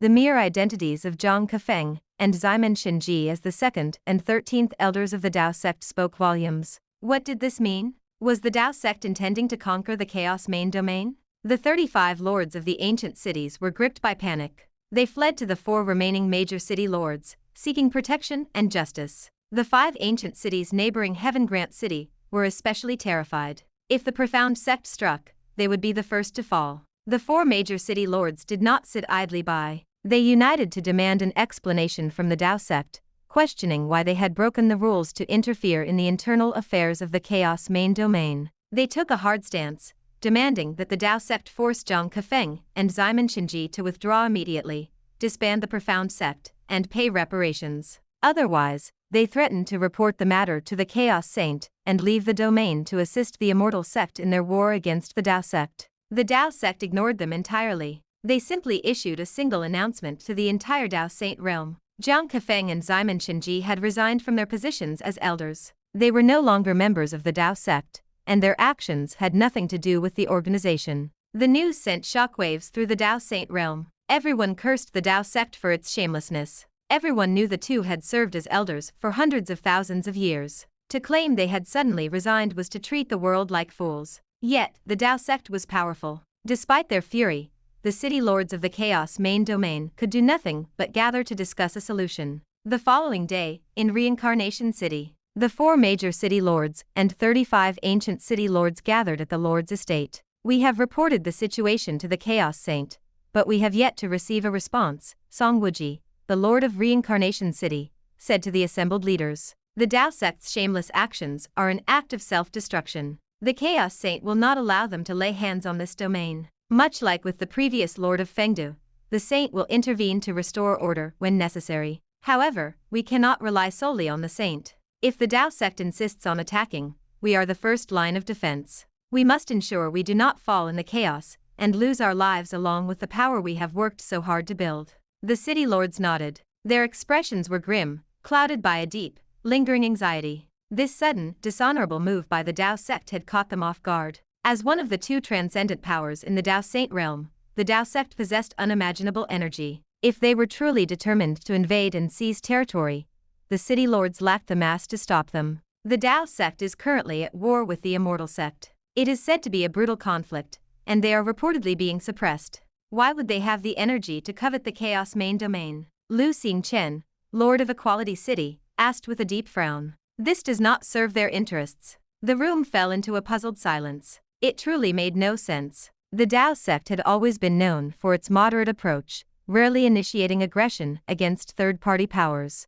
Why would they abandon their traditions for such a scandalous move? They sent their 2nd and 13th elders to invade, then had the gall to claim they had resigned. More absurdly, they established some ridiculous profound sect with a brat as its leader. Was this some kind of twisted charade? Regardless of their schemes, we must hold our ground, Song Wuji growled. We must consolidate our forces and crush the momentum of this so-called profound sect. Ideally, we should wipe them out in a single stroke. If we allow them to gain a foothold, we are all doomed. The city lords nodded solemnly. Wang Shisheng, your Lisha ancient city is closest to the profound sect in Heaven Grant City, Song Wuji directed. Mobilize your troops and test them. We must gauge their true strength. If they are weak, we will assemble our forces and trample them into the dust. The city lords saluted in agreement. Meanwhile, within the Dao sect's taking Dao Palace, the great elder stared at the intelligence reports regarding the profound sect, looking utterly bewildered. The profound sect. Why on earth is the young lord declaring himself a king and rebelling against his own sect? Chapter 534. Divine Blessing of the Heavens, the path to ascendance draws near. The great elder felt paralyzed. He never expected the young lord to make such a move. They had agreed to refine and purify the Dao sect, yet as the process unfolded, the young lord had simply gone and established his own sect. Could Ximon Shenji have tricked me? The great elder muttered to himself. With the young lord founding the profound sect, its rise to greatness was only a matter of time. In his estimation, the Dao sect would likely merge into the profound sect eventually. When that happened, Ximon Shenji and Zhang Kefeng would be seen as the founding ministers, who stood by the new sovereign. They were looking at unimaginable wealth and status. The great elder felt a pang of envy. He had to admit he was jealous of those two. Why did such opportunities never fall into his lap? Great elder, what should we do now? The other elders asked, looking to him for a decision. The emergence of the profound sect was so bizarre that it had completely disrupted their original rhythm and strategic plans. Furthermore, the war between the Dao sect and the immortal sect was intensifying, nearing the point where high-level experts would enter the fray to settle matters of life and death. At such a high-tension moment, this sudden turn of events left them feeling utterly lost. If the young lord had already started his own house, was there even a point for these old ministers to keep guarding the old estate? The great elder looked at the group, his eyes lowering. A look of deep helplessness washed over his aged face. What should we do? How should I know what to do? I am just as confused as you are. After a moment of steady reflection, he spoke slowly. We will set these matters aside for now. The conflict with the immortal sect has reached its most critical stage. We cannot allow even the slightest error. All of you must immediately mobilize the experts from the 3 sects and 4 families. Head to the main city of Fuxi. We must drive the immortal sect army out of the Zushao abyss. The elders responded with a solemn cry of agreement. They exited the taking Dao Palace, each heading toward one of the 3 sects or 4 families to muster their forces. The great elder remained where he stood, lost in thought. After a long while, he swept his sleeve, cutting through the void. He passed through a hazy portal to reach the absolute core of the Dao sect, the land of Dao talismans. Upon entering, he bowed toward the vast firmament and raised his voice. A sudden crisis has emerged. I beg the 3rd Dao Lord for guidance. The vast sky seemed to reverse as a young figure dressed in a plain white Taoist robe walked out from the heights. What is the matter? The great elder quickly reported the situation regarding Jiang Xuan and the profound sect. Then he asked, may I ask the 3rd Dao Lord, what is the deeper meaning behind the young lord creating the profound sect? The corner of the 3rd Dao Lord's mouth twitched imperceptibly. You are asking me? Who am I supposed to ask? I may be a saint, but I am not a mind reader. I do not know every little thing that goes on in that boy's head. The profound sect. The 3rd Dao Lord shook his head helplessly. That boy truly knows how to stir up trouble. He then comforted the great elder. Do not pay it any mind. Simply focus on your duties. Furthermore, the 3rd Dao Lord raised his eyes, his gaze piercing through the void to land on a distant point. His eyes grew deep as he spoke slowly. The Dao war must be accelerated. Settle the ownership of the 4 heavenly seats as quickly as possible. The heavenly Dao of the Dao Saint realm is about to awaken. It will not give us time to prepare. The great elder felt a shiver run through him. The heavenly Dao was awakening? That meant the path to ascendance was about to begin. With 14 heavenly seats in total 9 yang, and 5 yin, those who ascended would receive the divine blessing of the heavens. They would have the chance to touch the source of the heavenly Dao and comprehend the opportunity to become a saint. This was the chance for saintship. He remembered the last time the path to ascendance opened. The 3rd Dao Lord had seized the opportunity, allowing him to take that final step and prove his Dao before many of the other pseudo-saints in the realm. Even the 3rd Elder, Zhang Kefeng, who stood at the peak of the pseudo-saint realm, had waited 500,000 years for that single chance without success. The second elder was in the same position. As for the great elder himself, he had exhausted his vitality and potential. He no longer had any hope in this life. But what about the third Dao Lord? He had reached saintship only 100,000 years ago. This showed just how incredible the divine blessing was. Calling it ascending to heaven in a single step was no exaggeration. May I ask the third Dao Lord, how much time remains before the heavenly Dao awakens? The great elder asked gravely. The third Dao Lord retracted his gaze and looked at the great elder with a faint smile. 3 months at the latest. 3 months. The great elder grew pensive. Schemes began to form in his mind as he calculated their feasibility. He quickly derived 3 plans that could end the Dao War in the shortest time, while maximizing the Dao sect's chances of securing more heavenly seats. Managing the affairs of the Dao sect was his calling. The fact that the 3 Dao Lords felt comfortable leaving everything in his hands was a testament to his unmatched capability. Among the 13 elders, the great elder might not be the strongest in combat, but his administrative skill and strategic maneuvering were peerless. Rest assured, third Dao Lord. I know what to do, the great elder said respectfully. The third Dao Lord nodded. Go then. I trust your judgment. The great elder left the land of Dao talismans. Shortly after, in the name of the Dao sect, he informed the immortal sect that the 3rd and 4th stages of the Dao War would begin simultaneously. The war between the Dao sect and the immortal sect was divided into 5 stages to compete for 5 heavenly seats. By tradition, the format and location of the first 4 stages were decided alternately. Since the Lord of Minghong had decided the first 2, the Dao sect would decide the next 2. For the 3rd stage, the great elder declared a battle of attrition between the younger generations of both sects. The 4th stage would be a competition of alchemy and smithying. Crucially, the great elder immediately conceded the 4th stage. The immortal sect possessed a mysterious immortal chi that granted a natural advantage in alchemy and smithying. Given that there was no significant gap between the masters of both sides, the Dao sect stood no chance of winning. This was a Dao war, not a mere talent show.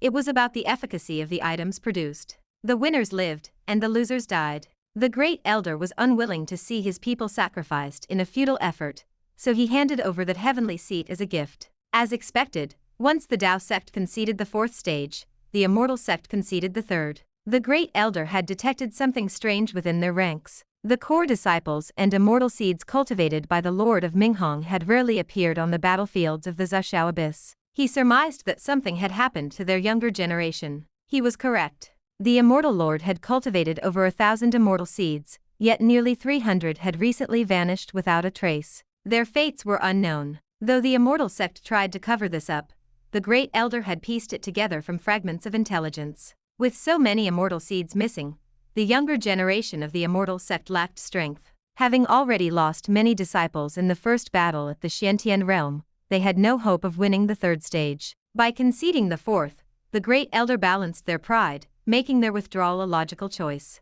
The great elder's reasoning for giving up a seat was simple. The young lord had already secured the 1st seat, and he was 70% certain they would win the 2nd stage. By effectively trading for the 3rd, the Dao sect had already secured 3 seats. 3 out of 5 with no additional losses was an excellent result. And then, there was the 5th stage. The 5th stage was a battle between the leaders. In other words, a clash between the 3 Dao Lords and the Lord of Minghong. No one knew the details of this fight. They only knew that the Lord of Minghong had left the immortal sect and flown beyond the Dao Saint realm into the endless void to face the 3 Dao Lords. The battle lasted for a full month. When the immortal lord returned, he acknowledged that the heavenly seat for the 5th stage belonged to the Dao sect. Though the details were never shared, the outcome was clear. This meant the Dao War was nearing its end, leaving only the massive final battle at the Zuxiao Abyss to decide the ultimate result. The path to ascendance and the divine blessing were finally within sight. Of course, all of this was future news for Jiang Xuan. During this period of high-level maneuvering, the profound sect was growing rapidly under his command. Following the orders of Songwuji, the Lord of Reincarnation City, the Lord of Lisha Ancient City had launched an attack on Heaven Grant City to test the profound sect. It was a disaster. He was easily suppressed by the experts of the Nangong clan led by the Azure Cloud Sword Immortal. Not only did he lose control of his city, but he also ended up as a prisoner. The appearance of the Nangong clan experts caused another shockwave in the Chaos main domain. Countless voices rose in anger and protest. Song Wuji once again united the city lords to demand an explanation from the Dao sect. The Dao sect ignored them with disdain. Nangong Mingyue, representing the Nangong clan, issued a response. The Azure Cloud Sword Immortal and his followers were all traitors who had abandoned the clan. The Nangong clan now stood in absolute opposition to them. Indeed, through various twists and turns, Nangong Mingyue had finally become the acting patriarch. When Song Wuji and his peers heard this, they could only roar in fury. Shameless. Disgusting. Chapter 535. Testing his hand against a heavenly god. Within the Shennong Pill realm, 5 full days had passed since Jiang Xuan slew the spirit of the Shennong Ding and claimed the cauldron for himself. During this time, the world tree seedling had exerted every ounce of its strength to devour and purify the foul energy within the vessel as quickly as possible. He had no choice. Jiang Xuan had issued a direct, uncompromising order. 7 days. No one but the seedling knew how much pressure those 4 simple words had placed on its small, fragile spirit. It understood that since the moment it recognized Jiang Xuan as its master, it had failed to function as a supreme divine object. It had provided little effective help. On the contrary, it usually required a massive influx of energy from its master to grow. Under normal circumstances, this would have been fine. His master was handsome, kind-hearted, and arguably the best master in the world. He wouldn't mind. But these were special times. His master was in desperate need of power, so how could the seedling remain idle? Through their mental connection, Jiang Xuan could sense the seedling's general state of mind. In truth, the seedling's overly dramatic internal monologue was intentional. It wanted Jiang Xuan to hear it. Regardless of the theatrics, the urgency was real. It had to prove itself so its master would know that as a supreme divine object, the world tree was far more than a decorative piece. Consequently, the seedling had managed to shave 2 days off the deadline, finishing the task in 5. Of course, this came at a cost. My gratitude to my eldest brother, second brother, and fourth brother for their incredible support. Within Jiang Xian's dantian, the world tree seedling swayed its tender leaves. It made a series of human-like bows toward the black hole Dao base, the reincarnation phantom, and the seal of Zhuangzi. The foul energy within the Shennong Ding was mysterious and complex, possessing a quality that touched upon the laws of immortality. While the seedling could purify it, doing so alone would have taken much longer than 7 days. After all, it was still a small tree with only 3 leaves. The seedling viewed itself as powerful, but physically limited. It possessed supreme laws that none could rival, yet it remained a mere sapling. Fortunately, the support from the others provided a continuous stream of energy, allowing it to devour the corruption without pause for 5 consecutive days. This process was also immensely beneficial to the seedling. It could devour almost any form of energy, and because the foul energy was of such high quality, devouring it served as a massive nutritional boost. In fact, a 4th leaf was already beginning to sprout. The black hole Dao base flickered with a deep, profound light, offering a faint response. Seeing the eldest brother speak, the reincarnation phantom rotated slowly and sent a brief message. The world tree seedling sensed the intent and reacted with surprise. Second brother, you want me to provide some world source to help you recover? The reincarnation phantom rotated again in confirmation. Back in the Earth Emperor secret realm, it had been forced by the black hole Dao base to help the master experience a long dream, which had overextended its reincarnation energy. Even now, it had not fully recovered. Don't mention it, the seedling said with an air of grandiosity. We are brothers. If you need something, just ask. It's only a bit of world source, no big deal. The seedling waved its leaves and sent a wisp of world source into the phantom. In reality, its heart was aching. It had taken millions of years of rooting in the profound light small world to gather that tiny amount of source. But the seedling was a creature of pride. It couldn't refuse now without losing face. I will let it slide since you helped me, the seedling thought to itself. But later on, I will show you who the real second brother is. The seal of Zhuangzi watched these giants from a corner of the dantian, not daring to make a sound. Despite its staggering origin as the life-bound treasure of the human emperor Zhuangzi, it was nothing compared to the others. Given its currently damaged state, it had no say in the hierarchy. Honestly, it was quite content with being 4th. The seal cast a glance at the nearby Xianyuan sword. Compared to that weapon, its position was secure. The Xianyuan sword had been shattered into multiple fragments, and its spirit was so weak it could barely remain conscious, trapped in a state of perpetual slumber. If that weren't the case, the seal's rank might have slipped even further. Wait. The seal of Zhuangzi suddenly realized that now the Shennong Ding was purified, it would soon have another colleague joining the ranks. It felt a sense of helplessness. Fourth place was going to be hard to defend. The spirit of the Shennong Ding was destroyed, so the cauldron is just a dead object now. Surely it won't care about rankings, the seal told itself as a form of comfort. Jiang Xuan sensed everything happening in his dantian, but he was too busy to intervene. Even the completion of the cauldron's purification did not cause him to end his meditation. He was currently comprehending the innate divine ability he had plundered from the spirit realm. He had to admit this ability was incredibly mysterious and powerful, but also frustratingly difficult to grasp. He had originally assumed it was just a high-level illusion technique, but as he delved deeper, he realized he was entirely wrong. After gaining a sliver of true understanding, he finally realized how world-shaking the spirit's words about intercepting time nodes and constructing space-time illusions truly were. The illusion was merely the surface. The core of the realm ability involved the supreme secrets of time and space. It even touched upon the elusive and terrifying concept of destiny. In terms of sheer quality, the realm ability was on par with the reincarnation treasure technique. Regrettably, the ability was too advanced for his current cultivation level. He could only grasp the basics. Only by combining it with the Teihao profound scripture could he barely utilize it to construct a spiritual illusion for combat. Its power was respectable. He was 70 to 80% certain it could trap and destroy the soul of a true god. As for a heavenly god, he might have a chance at an upset victory if the opponent was not well versed in the path of the soul. Most of this power currently came from the Teihao profound scripture. Because of his Teihao bloodline, he had already mastered a large portion of that scripture, allowing it to exert impressive power. Furthermore, the scripture had allowed him to see the path toward refining his soul. The weakness in his spiritual soul had finally been addressed. His progress on the path of proving his own Dao had taken another massive step forward.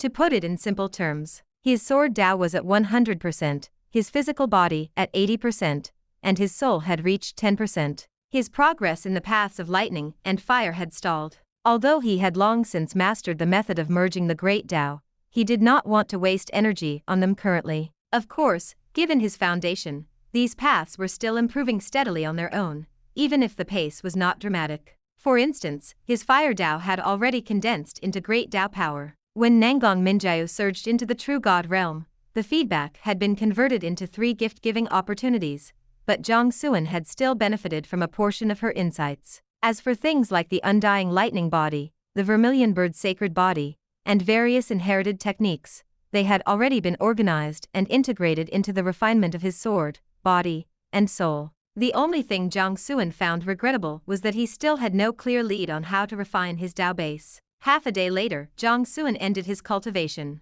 His cultivation level had risen slightly to the 4th level of the sovereign realm. However, at his current stage, his cultivation level was almost irrelevant. Anyone foolish enough to judge his strength by his level would be the butt of a joke. Jiang Xuan was the perfect example of why cultivation level could be the most useless metric of power. Master, the world tree seedling jumped out immediately. 5 days. I finished it in just 5 days.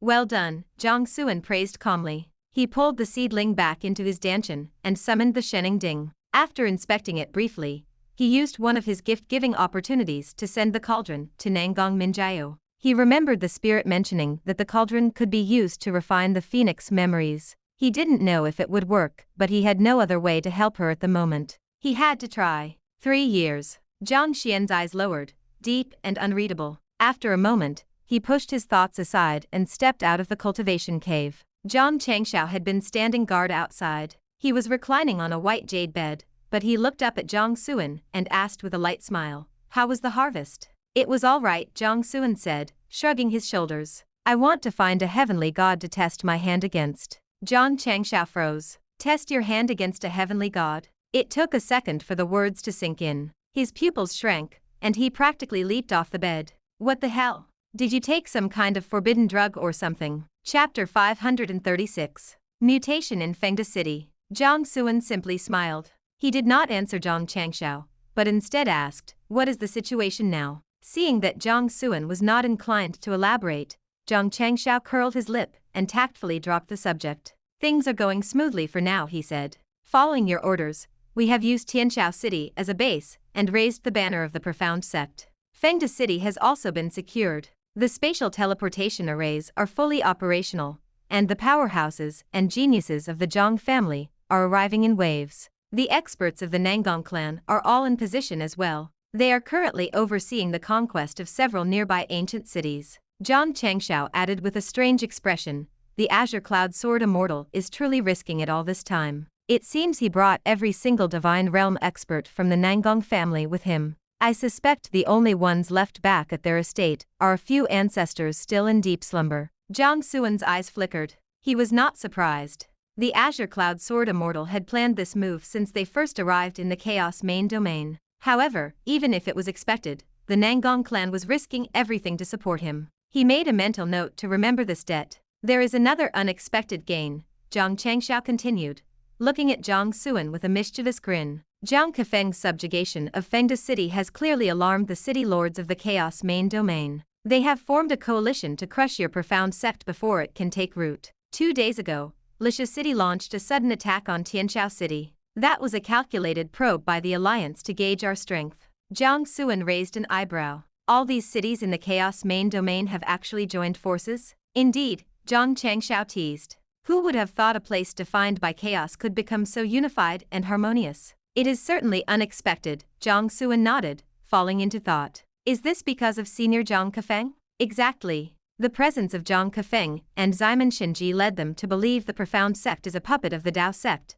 an excuse to swallow the Chaos main domain. They fear the Dao sect, so they were forced to huddle together. Your strategy of rapid conquest probably won't work anymore. Unifying the Chaos main domain within 3 months might be a bit difficult now. Zhang Changshao reclined back onto the white jade bed, cushioning his head with his arms as he watched Jiang Xuan. So, what do you plan to do? Jiang Xuan shook his head and laughed, entirely unconcerned. A coalition was only a matter of time. Even with my original plan, they would have banded together eventually. Now, it is simply happening sooner because they are overthinking things. It is not entirely a bad thing, he added. Because they believe we are backed by the Dao sect, they act out of fear. That same fear will prevent them from using their most desperate measures against us. They won't risk a death struggle with the Dao sect. Isn't that why Lisha City only sent a probing force? Jiang Xuan looked at Zhang Changshao and smiled. It is easy to stay cool under the shade of a large tree. I have gained a free protective talisman.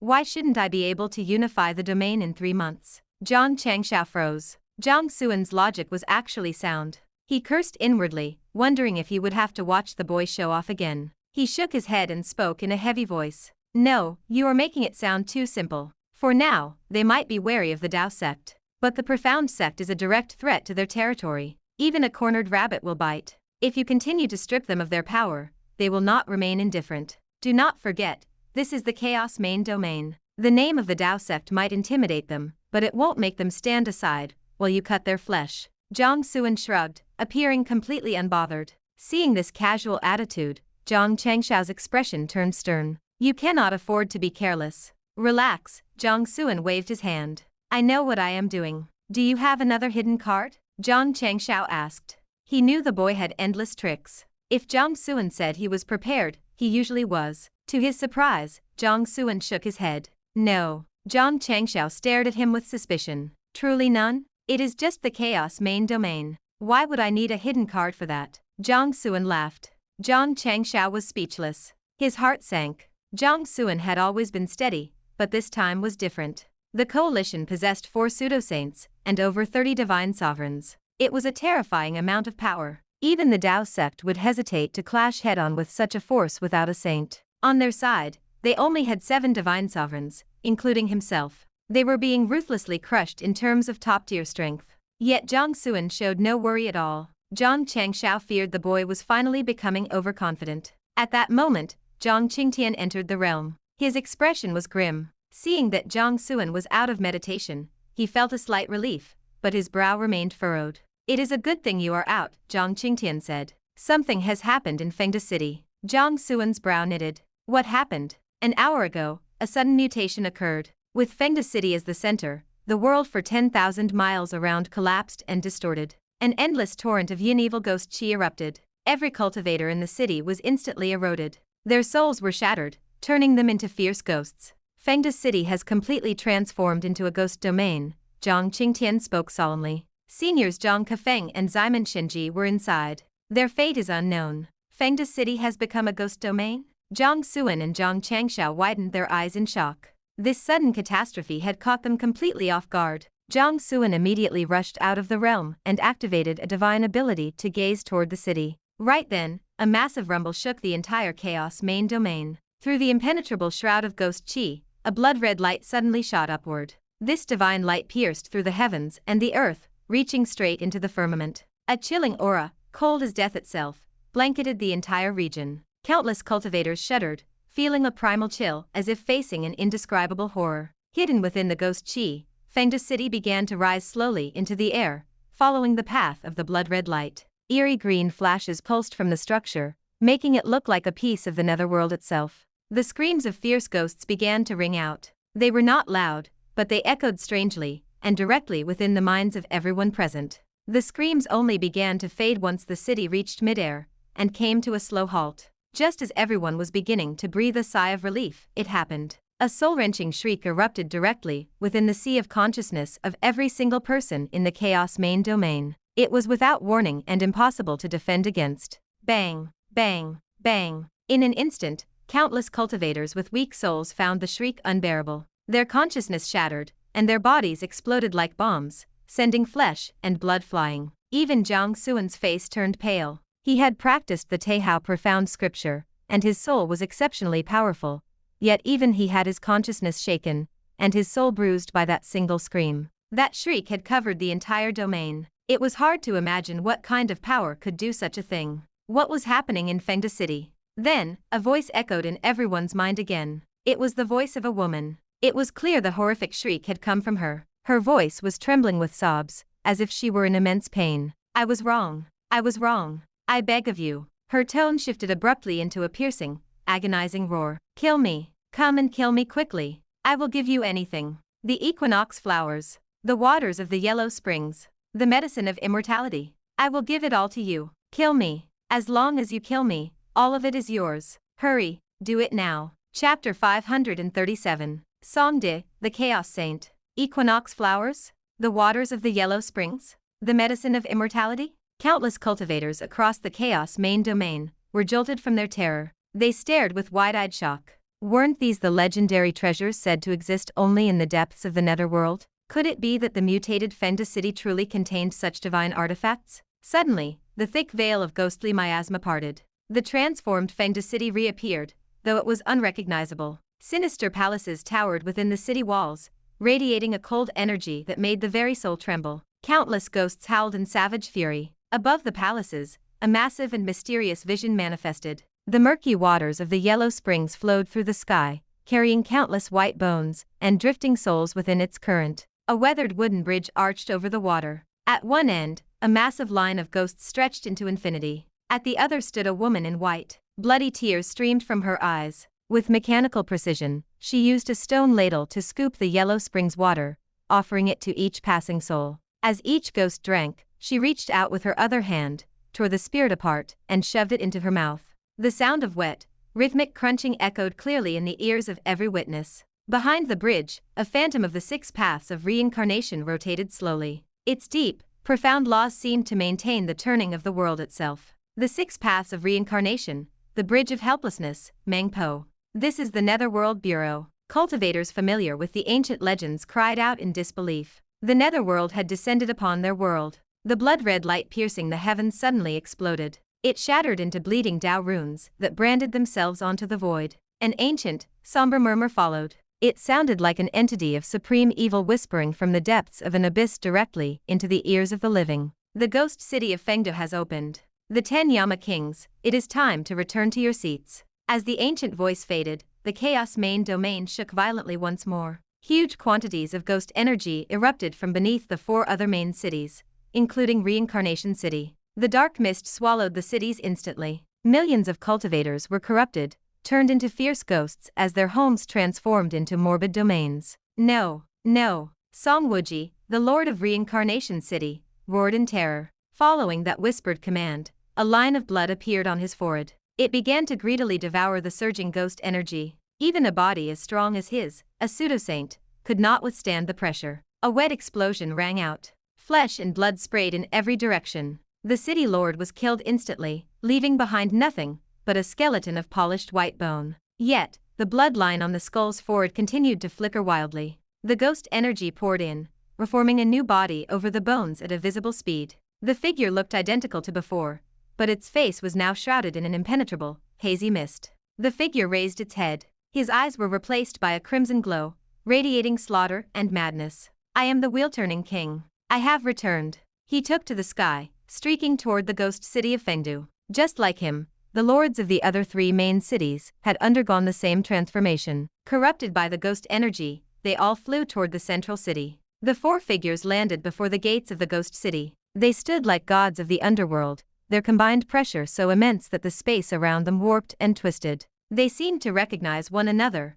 nodding silently. They waited for the city to fully open so they could reclaim everything that once belonged to them. Meanwhile, at the edge of the Forbidden Mist Zone, far beyond the Dao Saint realm, in the depths of the great chaos, a mysterious figure turned his gaze toward Fengdu. His brow furrowed. Why has it opened now? Just as he prepared to return and settle the matter, several streaks of divine light shot out from the depths of the chaos. Each carried the supreme pressure of a saint. 5 saints in total. Song De, the inheritance of the 10 Yama kings has opened early. This is the will of heaven. If you try to stop it alone, you will have to answer to us first. The leading saint sneered, his eyes locked onto the mysterious powerhouse. Song De, the chaos saint and the most mysterious figure of the Dao Saint realm, glanced at the 5 newcomers with a look of pure contempt. I have governed the chaos main domain, and stood guard here for years. You old fossils didn't even dare to show your faces until today. Where did you find the courage? Are you no longer afraid of death?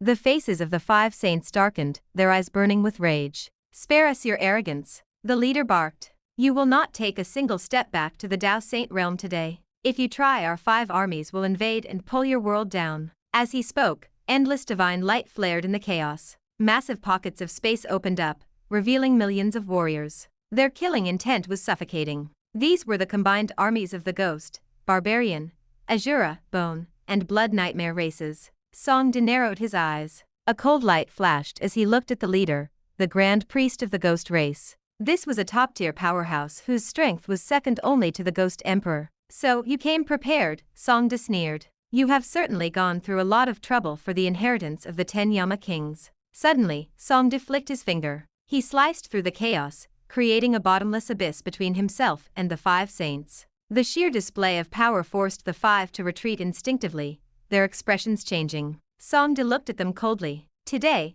whoever crosses this line dies. He swept his robes and sat cross-legged, sending a projection of his will toward the ghost city of Fengdu. While he held these 5 in contempt, he could not afford to leave his post entirely. If the 5 races launched a full-scale invasion, all his years of effort would be wasted. As long as the inheritance was not seized by these foreign races, the situation remained manageable. Seeing that Song De had only sent a projection, the 5 saints relaxed slightly. They did not try to stop him. They had risked this confrontation specifically to pin him down. Their goal was achieved. Everyone, wait for the result, the Grand Priest said. Once our ancestor claims the inheritance and reforms his foundation, he will regain his former power. Killing Song De and trampling the Dao Saint realm will be easy. The billions of humans there will be nothing more than a feast for us. The other 4 saints nodded, their eyes filled with anticipation. 3 days ago, the Grand Priest had informed them that King Qian, an ancient ancestor of the ghost race, had been revived. He was currently hiding within the Chaos main domain, plotting to rebuild his strength. King Qian had been one of the strongest beings of the ghost race in ancient times, only a step away from being a pseudo-emperor. He had once hunted multiple human generals and fought a human king to a standstill. If he could return to his peak, conquering the Dao Saint realm would be effortless. For years, Song De had guarded this pass alone, suppressing the 5 races so they could not advance an inch. They had lived with that humiliation for far too long. Now that this opportunity had arrived, they were eager for the slaughter to begin. Chapter 538. Inheritance of the 10 Yama Kings. On the other side, before the ghost city of Fengdu, the projection of the Chaos Saint arrived. The wheel-turning king and his 3 companions sensed his presence and turned their gazes toward him. Discerning the nature of the visitor, their eyes narrowed, flashing with visible fury. Song De King, you betrayed us. The wheel-turning king roared. The expression of the Chaos Saint remained unchanged. He looked at the 4 with cold indifference. Wheel-turning king, Equality King, City King, and Mount Tai King. It has been a long time. There is no such thing as betrayal. Times have changed. When the netherworld fell, we sought a way to survive. We had no choice but to imprison Meng Po and use her power of order to construct the ghost city of Fengdu. Only then could we preserve a sliver of our undying souls, and leave behind the inheritance of the 10 Yama kings, and the reincarnation of the Hell Path. If you must blame someone, blame yourselves for failing to resurrect as planned.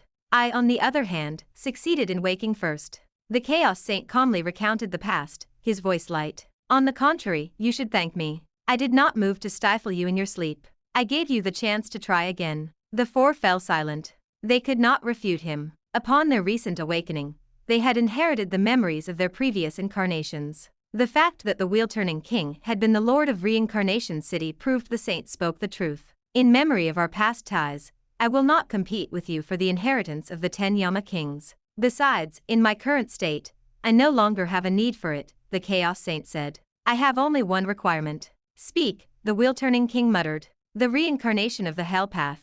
You are not to touch it. Understood. The four nodded in unison, accepting the condition. When the netherworld collapsed, the 6 paths of reincarnation were shattered by the invaders. Even the relatively intact Hell Path was broken, and lacked its original divine power. To them, in their current state, it was of little use. More importantly, they lacked the capital to refuse him. I wish you luck. The Chaos Saint nodded slightly. As he turned to leave, he left them with a final word. Furthermore, Song De King is a title of the past. I am the Chaos Saint Song De. Deep within the Forbidden Mist Zone, where Jiang Xuan was located, the projection of the Chaos Saint appeared. He arched his hands toward the young man. Little friend, I have a request. Who are you? Jiang Xuan was startled. He had not sensed the man's arrival at all. The Chaos Saint smiled faintly. I am the one who governs this Chaos main domain. I am the Chaos Saint Song De. The Chaos Saint. Jiang Xuan's eyes widened. Legends of the Chaos Saint had existed throughout the history of the Dao Saint realm,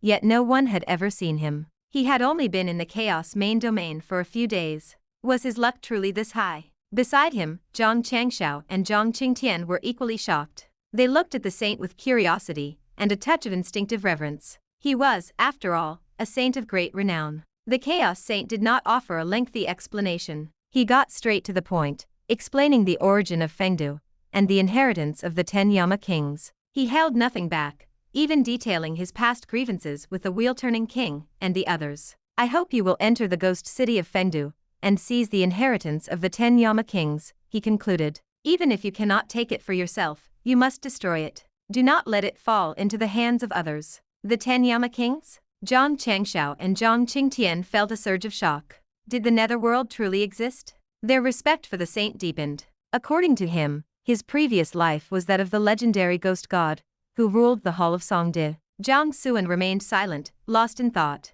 While he was as shocked as the others, he felt a strange sense of familiarity from the man. This prevented him from feeling overwhelmed by awe, allowing him to think clearly. The saint had explained that the foreign armies were pinning him down, which was why he needed a proxy. But, Jiang Xuan looked at the saint. Since you promised the wheel-turning king and the others that you would not compete with them, why ask me to seize or destroy it? The Chaos Saint smiled. Just a precaution. The foreign saints and their armies are outside. I cannot leave my post. Even if I wanted to compete, I could not. However, they do not know the full truth. By taking the initiative and appealing to our past ties, I have likely ensured the safety of the Hell Path reincarnation. It is a desperate measure, a final insurance policy. Of course, the best outcome is for you to seize the inheritance and either subdue or kill them all. Jiang Xuan pursed his lips. He felt a bit overwhelmed.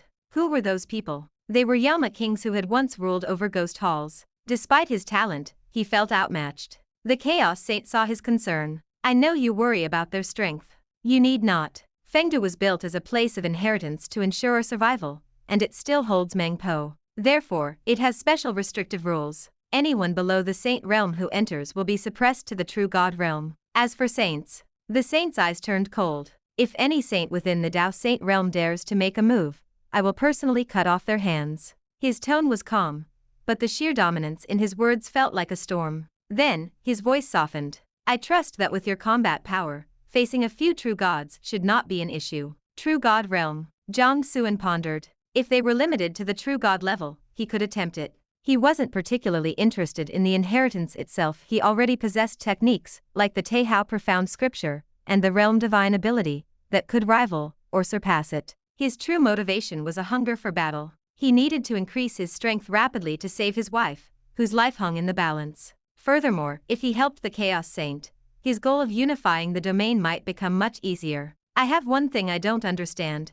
Jiang Xuan asked. Those individuals were once your close allies. Why stop them from reclaiming their own inheritance? Why go back on your word? That was a past life. The Chaos Saint laughed and shook his head. In my past life, I was the Songdi King of the Netherworld. In this life, I am the Chaos Saint, Songdi. To put it simply, I am part of the human race. They are not. You may not know this, but of the 5 races outside the Dao Saint realm, all except the barbarians originated from the Netherworld. The wheel-turning king, and the others are essentially the bloodline ancestors of those races. One of the Yama kings, the Qin Guang king, was originally of the ghost race. Those who are not of our race will always have different hearts. The saint's voice turned cold. It is better to kill 1,000 by mistake than to let one go. Jiang Xuan was stunned. Weren't you a ghost god in your past life too? How can you switch sides so naturally? Sensing the doubt in Jiang Xuan's eyes, the saint sighed. You need not be so guarded. My past life is the past. I am who I am today. In this life, I am human, and I act for humanity. I will not be influenced by what I once was. He added with a touch of self-deprecation. I have spent the better part of my life guarding the edge of this realm. That should be proof enough. Jiang Xuan nodded. That made sense. The saint continued. The foreign races are restraining me for a reason. I suspect some of them have already infiltrated the Chaos main domain to help their own seize an inheritance. They are hiding in the shadows. You must be careful. Furthermore, the saint hesitated and sighed. If possible, rescue Meng Po. We did her a great wrong back then. Jiang Xuan was about to ask about Meng Po when the Chaos Saint suddenly sensed something. He turned his head toward a distant point, his expression turning frigid. Get out, he barked. Go back to playing your little Dao war. If you take another step closer, do not blame me for cutting you down. Chapter 539. A long story. Outside the Chaos main domain, in the vast expanse of the high heavens,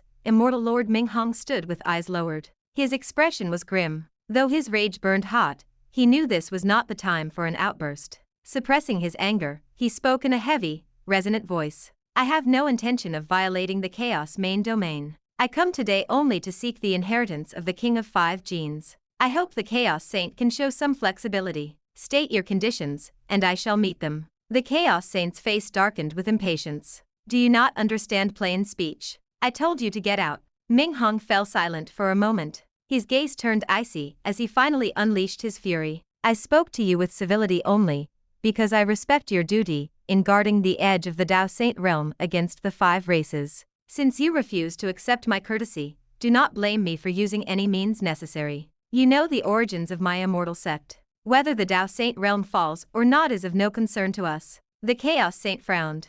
His projection shifted higher into the sky until he stood face to face with Minghong. Are you threatening me? It is not a threat, Minghong replied with a shrug and a playful smirk. It is simply a hope that the Chaos Saint will grant my sect some face by handing over the inheritance. I only require the portion belonging to the King of 5 Genes. To you, it is a small loss that removes a potential enemy. Why refuse such a deal? The immortal race had sent word with a direct order. He must obtain that specific inheritance. Though he did not know why they had named it specifically, or what secrets it held, he had no choice but to obey. He had even abandoned his post at the Dao War in the Zuxiao Abyss to handle this personally. The Chaos Saint weighed the situation. After a long silence, he spoke coldly. I will grant your sect 10 slots. However, their cultivation must be below the Divine Sovereign realm. Whether they have the skill to actually enter the Ghost City and seize the inheritance is up to their own ability. 10 slots are too few, Minghong countered. He had already sensed the unique restrictions within Fengdu,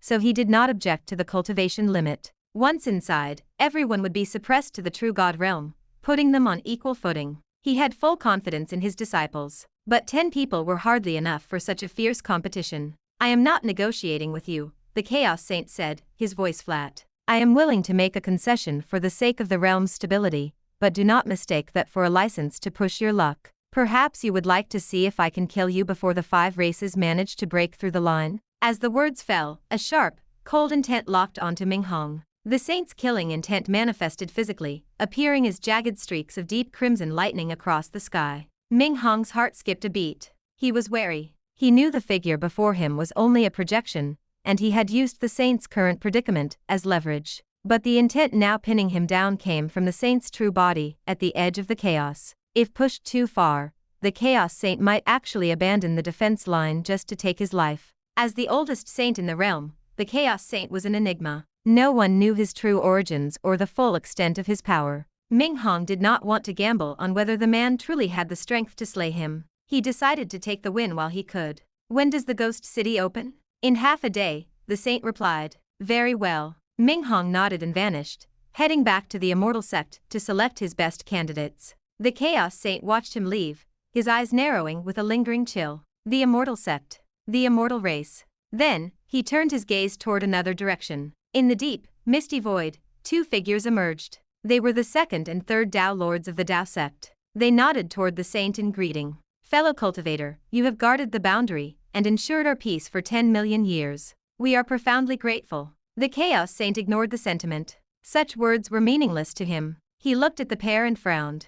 Why is it only the two of you? Where is Jiang Xuan? The great Dao lord left the realm a few days ago, and has not yet returned, the young third Dao lord said with a smile. The saint was taken aback. The fifth Dao war is about to begin. If Jiang Xuan is not here, do you two have the confidence to defeat Minhong? He despised the immortal sect as well, and wanted the Dao sect to win, but he was a realist. Minhong had been a saint for a long time, and possessed the deep heritage of the immortal race. His combat power was second only to the chaos saint himself, arguably surpassing even Jiang Xuan. These two would be no match for him. The third Dao lord smiled faintly. We appreciate your concern, but the Dao war is a minor matter compared to the inheritance of the 10 Yama kings. The chaos saint laughed. So, you want a piece of the pie as well? He shifted his gaze toward other pockets of the void where the saints of Thousand World City and the sword sect were hiding. They had not shown themselves, but they hadn't hidden their auras either. They were all watching,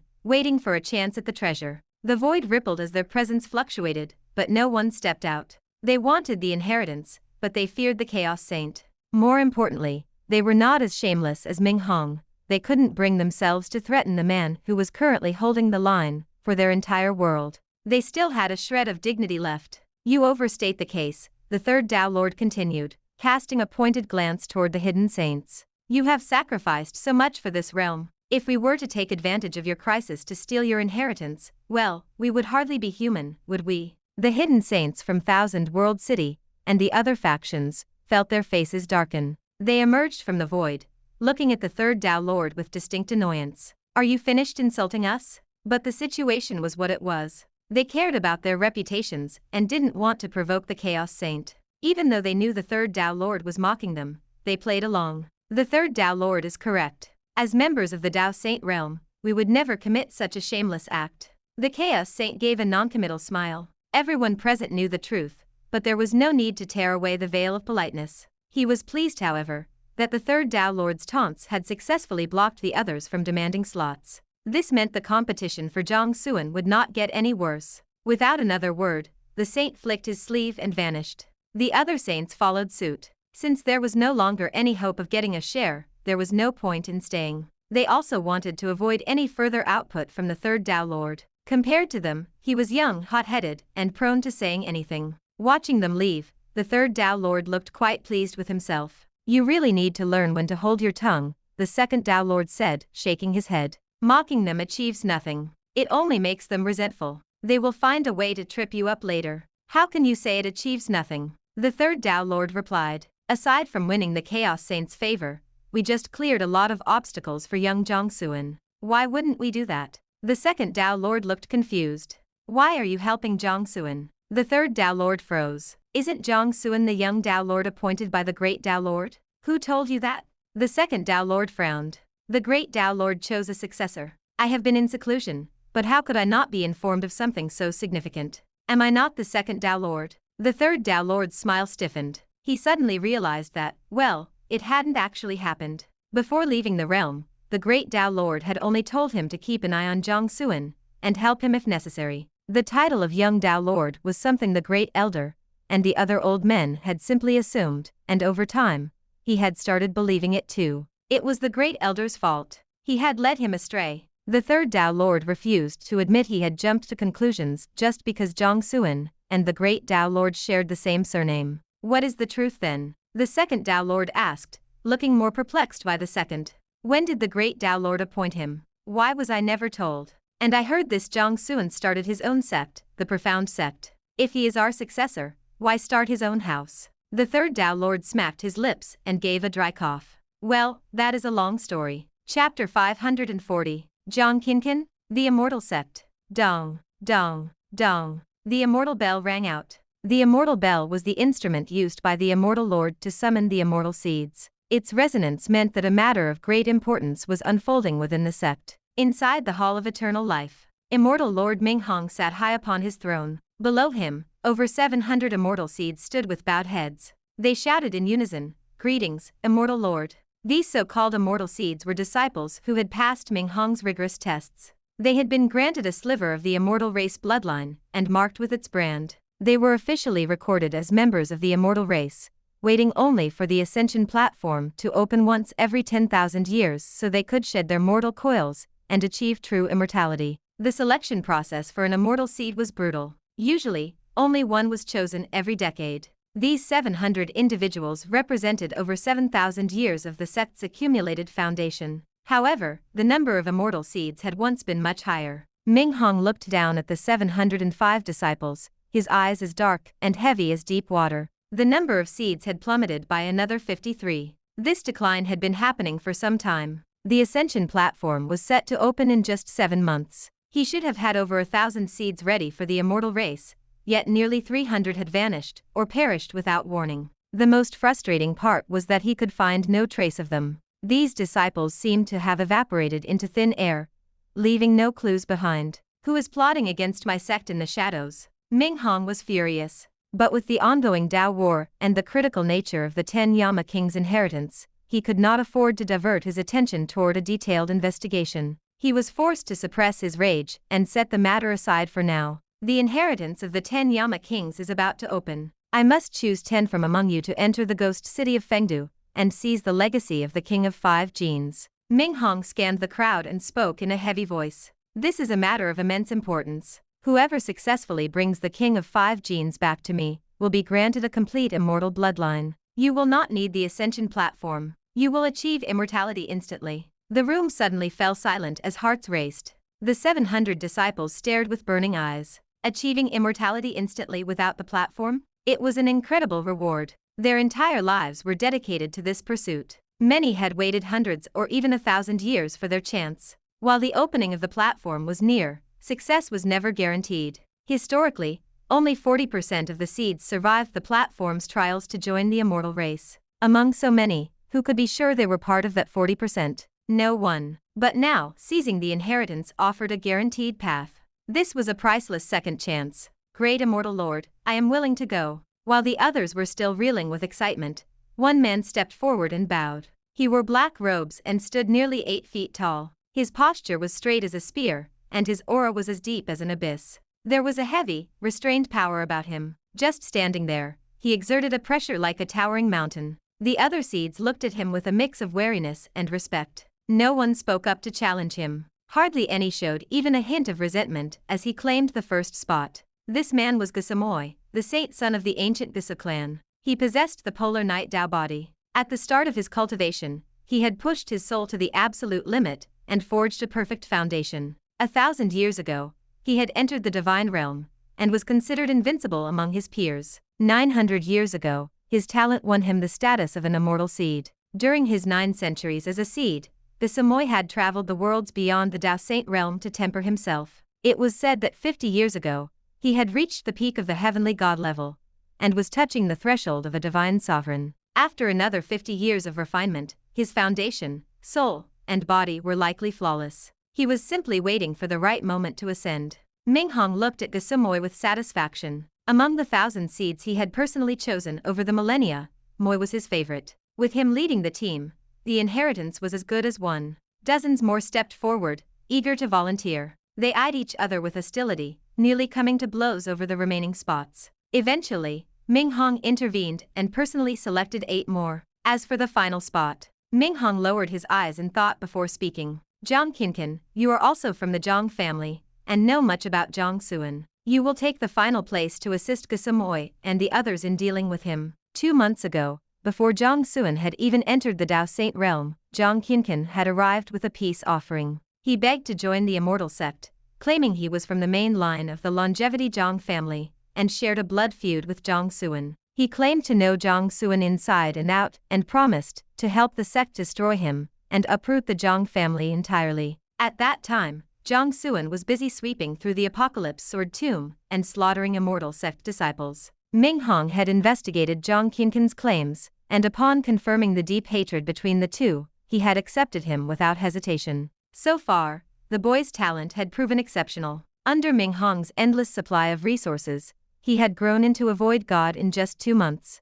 When he had first arrived, he was merely at the Tianyuan level. In a way, his potential was not inferior to Zhang Xian's. Perhaps, as he claimed, the Jiang family had suppressed him out of fear, causing him to fall behind. Of course, a void god was beneath Ming Hong's notice. He was only bringing the boy along for his knowledge of Jiang Xuan. He hoped Qinqin could help eliminate the threat, while the others secured the inheritance. He had to admit, Jiang Xuan was far too strange. In just a month, the boy had carved out a territory in the Chaos main domain. He had destroyed the Qin family, and even the city lord of Fengdu, Song Ji, seemed to have fallen by his hand. Now, the boy had even made a connection with the Chaos Saint. If he was not killed now, he would become a catastrophe. Jiang Qinqin stepped out from the side and bowed. I obey the Lord's command. I will do everything in my power to help my senior brothers secure the inheritance and ensure Jiang Xuan is wiped from this world. The other seeds were stunned. They looked at Jiang Qinqin with suspicion and anger. Why did this newcomer deserve a spot? Immortal Lord, I object. A disciple who had not been chosen stepped forward, pointing at Jiang Qinqin. This boy's strength is mediocre. What right does he have to enter the ghost city and serve the Lord? Ming Hong remained cold and silent. He didn't explain. He looked at Jiang Qinqin, giving him the chance to prove himself. If the boy failed here, he would still use him as a tool, but his value would end once Jiang Xuan was dead. If he succeeded, Ming Hong wouldn't mind granting him the official status of an immortal seed. Jiang Qinqin understood. He didn't say a word. He turned toward the challenger and smiled thinly. I am Jiang Qinqin. Might I know your name, senior brother? A mere void god is not worthy of knowing my name. The seed snorted. Withdraw now, or do not blame me for being heartless. The challenger had already broken through to the heavenly god realm. While not as strong as Gasamoy, he was among the elite. If Jiang Qinqin hadn't taken a spot, he would have been part of the 10. Jiang Qinqin's smile never wavered. He ignored the insult. Suddenly, his figure blurred and vanished. In the next heartbeat, he was standing directly in front of the challenger. He thrust a finger forward.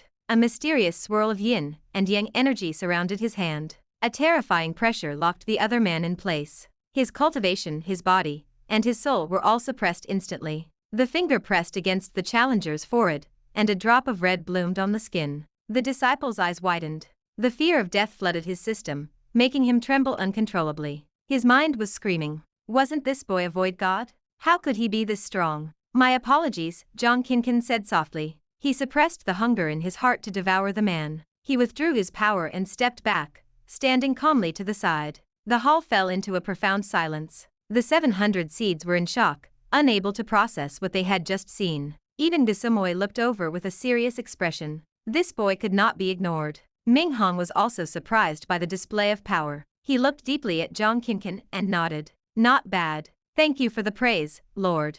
Jiang Qinqin bowed with calm dignity. Ming Hong turned his gaze back to the group.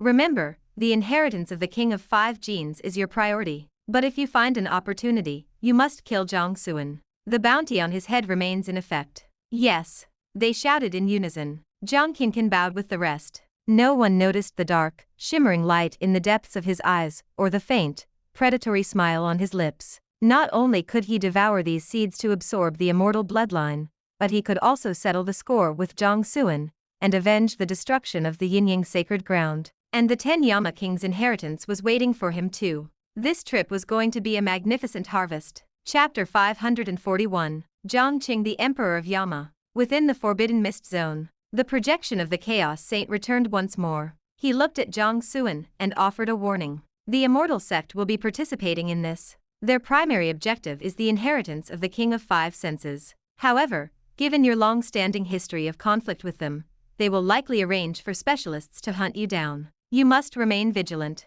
Jiang Xuan nodded with a calm smile. It matters not. With the restrictions in place, the immortal sect is of little concern. Inside the ghost city of Fengdu, everyone would be suppressed to the true god realm. For him, this was like a fish returning to water. He could dominate at will. The Chaos Saint nodded. As long as you are confident. He offered one last instruction. No matter the cost, do not let the legacy of the 10 Yama kings fall into the hands of others. If necessary, you have my permission to destroy it entirely. You have my word, Senior, Jiang Xuan replied. The Chaos Saint nodded, said nothing more, and let his projection slowly dissolve into the void. Jiang Xuan stood in place, gazing toward the shifting silhouette of the ghost city. His eyes were deep and thoughtful. About 15 minutes passed.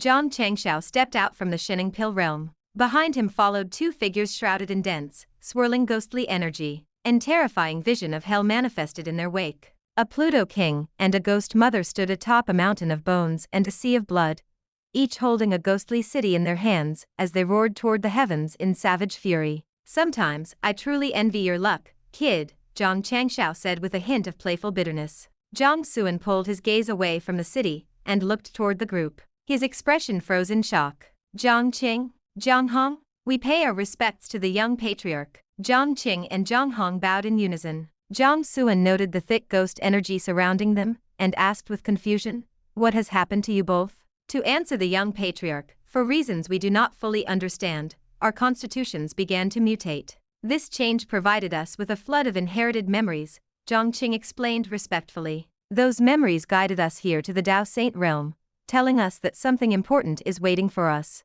Jiang Xuan raised an eyebrow. "What kind of memories?" "Mine are regarding the inheritance of the Emperor of Yama," Jiang Qing replied truthfully. "And mine concern the King of Biancheng," Jiang Hong added. "The Emperor of Yama? The King of Biancheng?"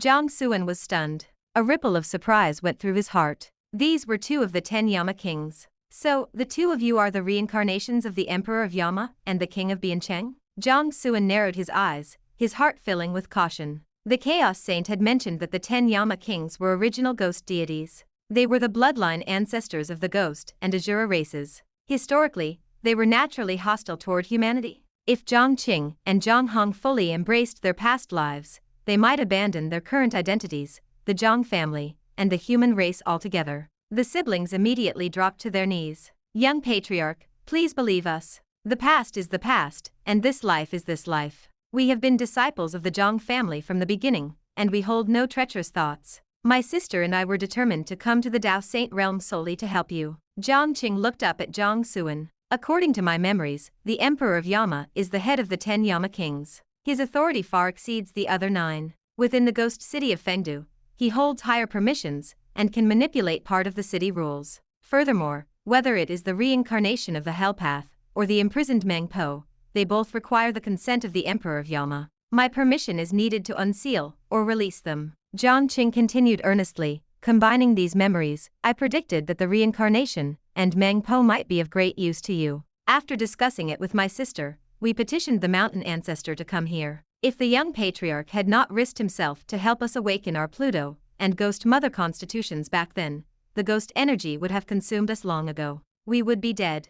We owe everything to you. Please set your mind at ease. We may not possess great talent, but we wish to remain at your side for the rest of our lives, serving until our final breath." Jiang Qing spoke with visible emotion and absolute sincerity. Though Jiang Hong remained silent, her expression mirrored her brother's devotion. From the moment the young patriarch chose them as his inner circle and helped them awaken their potential, they had sworn to follow him to the death. Even with the sudden surge of ancient memories and the understanding of their past lives, their will remained unshaken. Those memories were vast, but they were not enough to move their hearts or change their resolve. "Stop acting like you have been wronged when you have struck gold," Zhang Changshao grumbled, unable to watch the scene any longer. "Since these two have revealed everything to you, it proves they haven't been corrupted by their past memories. With their help, you will have a much better understanding of the ghost city and a greater chance of success." Zhang Changshao remembered that he was the one who suggested Jiang Xuan build his own inner circle. At the time, Jiang Xuan grew so fast that his followers couldn't keep up,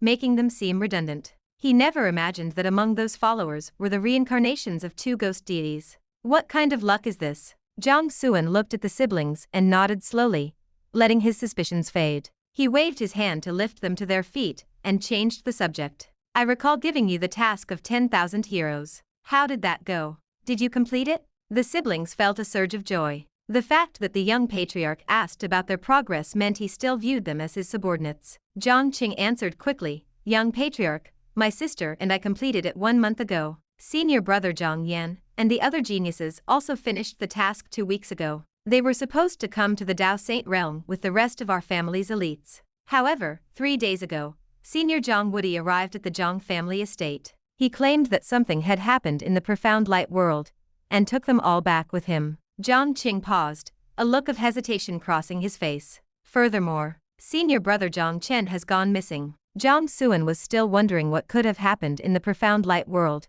but his brow furrowed instantly at the news. "Jiang Chen is missing? How?" "We do not know," Jiang Qing said, shaking his head. "Ever since the young patriarch left for the Dao Saint realm, we lost all contact with him. We assumed Senior Jiang Woody had taken him, but we later learned that Jiang Chen never returned to the Jiang branch of the Guardian clan. The Great Elder used our family's entire intelligence network, but no trace of him was found. It is as if he vanished from the face of the earth." Jiang Xuan lowered his eyes, his concern growing. Jiang Chen had followed him since the True God's secret realm. He was a member of the original Inner Circle, and had helped him immensely. As Jiang Xuan's own pace accelerated, he had been forced to leave Jiang Chen behind for a time, but he never expected this. Jiang Xuan sighed, forced to set the worry aside for the moment. He turned his attention back to the siblings. "What is your current cultivation level?" "Young patriarch, both my sister and I have broken through to the Dao fusion realm." Jiang Qing hesitated before continuing.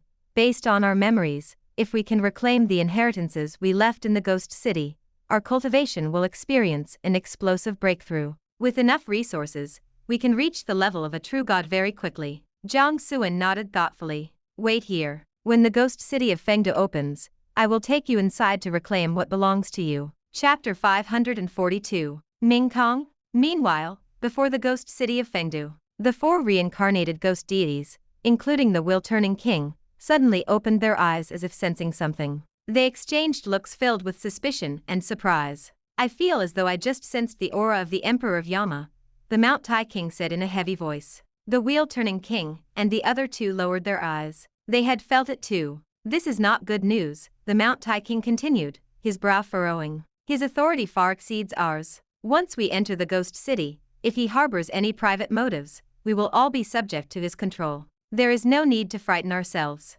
The wheel-turning king's gaze was deep. After a moment of reflection, he looked at his companions and smiled coldly. "The Ghost City is about to open, yet the Emperor of Yama has not dared to show his face. This proves his level of recovery is far from ideal. He is likely much weaker than us. Once we are inside, we will find an opportunity to eliminate him. Then we will have nothing to worry about." The other 3 considered this and nodded slowly, their hearts easing slightly. However, the wheel-turning king's tone shifted, becoming grave. "We must remain on guard against that boy, Jiang Xuan. The Chaos Saint promised not to interfere with our inheritance, but he immediately turned around and found Jiang Xuan to enter the city as his proxy. This implies that, in the eyes of the saint, the boy has the strength to threaten us." The Mount Tai King and the others fell into thought. Whether the Chaos Saint was truly being transparent, or simply held them in contempt, he had not hidden his conversation with Jiang Xuan from them. With their current power, they had heard everything. They had also sensed the confrontation with immortal Lord Minghong and the other saints. But because those entities were true saints, the 4 could not discern the specifics of those conversations. Just as a pseudo-saint stands far above a divine sovereign, a massive chasm exists between a saint and a pseudo-saint. In fact, that gap was even more staggering. A saint was a being whose life essence had undergone a total transformation. "He is just a little brat who hasn't even stepped into the divine realm," the Equality King said with a chuckle, appearing unbothered. "Even if he has the combat power to fight a true god, it is not enough to worry about. If the 4 of us work together, no matter how strange that boy is, he won't be able to stir up any trouble." The Mount Tai King and the City King nodded in agreement. They felt the wheel-turning king was being overly cautious. The wheel-turning king was about to urge them again not to be careless when he sensed something else. He turned his head toward another direction, his eyes flashing with dislike. The others followed his gaze, their expressions shifting with various hidden thoughts. The Qin Guang King, a woman of graceful stature, shrouded in black gauze, walked slowly toward them. She stopped about 100 miles away from the group. Her elegant eyes swept over the four of them with a cold flicker before she broke into a charming, slightly seductive smile. It has been a long time, everyone. The great Qin Guang king, who once held the Hall of Qin Guang in one hand and slaughtered millions of invaders, is now content to reside in the body of a woman. This is truly an eye-opener for us old friends, the Mount Tai king sneered. The Qin Guang king only smiled and remained silent. She showed no sign of annoyance, acting as if she had not even heard the insult. Seeing this, the Mount Tai king snorted and stopped his useless provocations. The wheel-turning king narrowed his eyes, appearing perplexed. First, you lost control of Fengda City, leaving us in a passive position where we must wait for the gates to open. Now you have accepted this female form and become this. I am curious to know what you have gone through. To be honest, had I not seen you here today, I would find it hard to believe your reincarnation was Songji. The Chaos Saint had no reason to trust you with the city. The woman was indeed Songji, the city lord of Fengda who had nearly been killed by Jiang Xuan. However, in the eyes of these old friends, they preferred to address her by her past identity. You do not need to know what I have endured, she replied with a cold smile. You only need to know that I am here to bring you a fortune that reaches the heavens. A fortune that reaches the heavens? The four were stunned. They looked at her with skepticism. They were all in similar straits. Where did she get the confidence to make such a claim? I come on behalf of the ghost race, she continued. The armies of the ghost, barbarian, Azura, bone, and blood nightmare races are already outside the Dao Saint realm. They can invade at any moment. This realm will eventually fall into the hands of our 5 races, and we will enjoy the essence of the humans. Now, all you have to do is nod your heads. You can become the ghost deity ancestors of these races, enjoying their worship and their luck while sharing in the spoils of the human race. The 5 races were originally created using the laws of the netherworld in our past lives. Returning to them is not a difficult choice. Times have changed. Even if you reclaim your inheritance and fight alone, it will be nearly impossible to restore our former glory in this era. She looked at the 4 and smiled. If you nod, you will immediately possess a powerful force to stand upon in the heavens. Is that not a fortune that reaches the heavens? The faces of the 4 kings instantly darkened. What was this supposed to mean? Did she want the grandfathers to bow their heads to the grandsons? The Qin Guang king knew her old friends valued their pride above all else, and would not yield easily. She waved her hand and said, "You come and speak to them. Tell them of our sincerity." As her voice fell, a cloud of black mist surged, and a bald man stepped out. He habitually rubbed his head and grinned at the 4 kings. "I am Ming Kong. It is an honor to meet 4 such distinguished seniors." The 4 kings glanced at Ming Kong with disdain and ignored him, turning their cold, questioning gazes back to the Qin Guang king. Ming Kong did not mind. He smiled and said, just as King Qian, Ancestor Qin Guang stated, our 5 races come with sincerity. We invite you to return to our ranks and accept our worship and support. Our bloodlines originate from you. It is no exaggeration to say we are your descendants. We are of the same kin. There should be no barriers between us. Furthermore, our 5 races promise that if you return, all our resources will be open to you. We will rebuild the 10 halls of Yama around the Chaos main domain, and restore the netherworld to its former peak. What a joke. The Mount Tai king sneered, his eyes full of contempt. The wheel-turning king, and the others felt the same. They looked down upon this so-called sincerity. With their foundations, as long as they reclaimed their legacies, returning to their peak wouldn't be difficult. This offer was like trying to dismiss beggars with scraps. Ming Kong's smile remained unchanged. Perhaps you have only recently awakened, and do not fully understand the current situation. There are many saints in the Dao Saint realm, and the Chaos Saint is only one of them. As the saying goes, those who are not of our race will always have different hearts. The human saints are naturally hostile toward external races, and I believe that includes you. And your current cultivation, if I remember correctly, you are still only pseudo-saints. If the Chaos Saint had not stopped the other human saints out of a sense of past loyalty, you might not be waiting here so comfortably for the city to open. To take it a step further, even if you successfully reclaim your inheritances, it will take time to restore your saint-level cultivation. Do you really believe the Chaos Saint will continue to hold back the other human saints for you once you have your treasures? He has already done more than enough by not attacking you himself. Ming Kong looked at the 4 and smiled thinly. Have you considered how you will survive that period of vulnerability? The faces of the 4 kings sank. Their eyes filled with a chilling intent as they stared at Ming Kong. Are you threatening us? A terrifying, murderous aura erupted like a storm, sweeping across the sky and crashing toward Ming Kong like a tidal wave. Ming Kong kept his smile, showing no fear.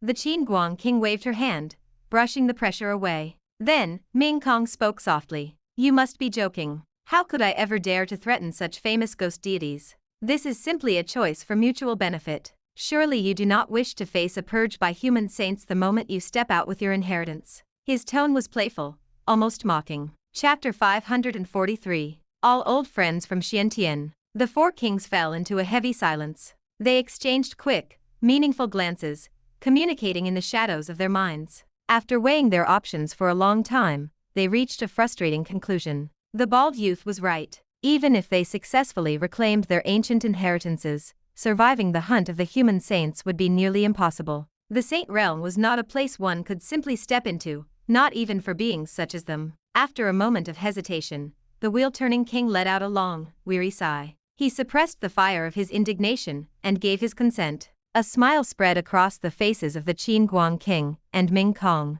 Dark glimmers flickered in their eyes, each harboring their own secret designs. The figure known as the Qin Guang King possessed the physical body of Song Ji, but the soul within was actually the seventh Silent King, an ancient ancestor of the ghost race. Back in the Shennong Pill realm, Jiang Xuan had shattered Song Ji's Dao heart with a single strike, leaving her spirit broken and drifting. The seventh Silent King had seized that moment of weakness to devour her soul and take over her body. Their relationship had always been parasitic, and after the possession, he inherited her memories, her destiny, and the legacy of the original Qin Guang King. Now that the ghost city of Fengde had emerged and the gates to the 10 Yama King's inheritance were opening, he appeared here under his stolen identity. As for the 5 racial armies pressing against the borders of the Dao Saint realm, those were his orders as well. Without distracting the Chaos Saint, his own chances of success were far too slim. Recruiting the other 4 kings was merely a convenience. His true targets had always been the reincarnation of the Hell Path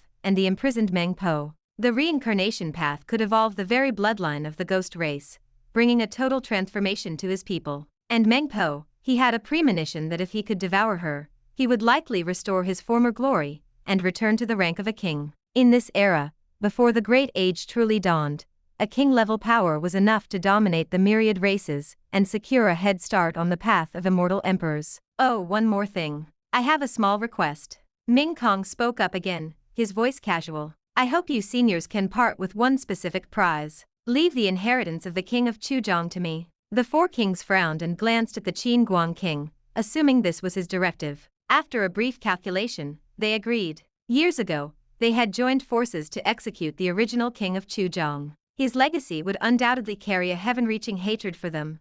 Even if they wanted it, they would likely be rejected by the inheritance itself. Besides, if the king of Chuzhong had not died, and his hall had not been sacrificed, this version of the ghost city would not even exist. They had no intention of offering up their own ghost halls to build the city's foundation. Ming Kong grinned and bowed in thanks. He habitually rubbed his smooth, bald head, a cold sneer hidden in his heart. This identity of Ming Kong was proving to be incredibly useful. Back during the battle at Bronze Demon City, Jiang Xuan's intervention had caused Ming Kong's defeat and ruined the ghost race's plans. As the original Ming Kong attempted to flee, this intruder had used a secret soul-devouring technique to replace him. Taking the name as his own, he worked his way into the inner circle of the ghost race. Through various ruthless methods, he gained a foothold and won the favor of an ancient ancestor, which led to this opportunity to represent the race and assist the 7th Silent King. The 7th Silent King was indeed a formidable elder with godlike methods,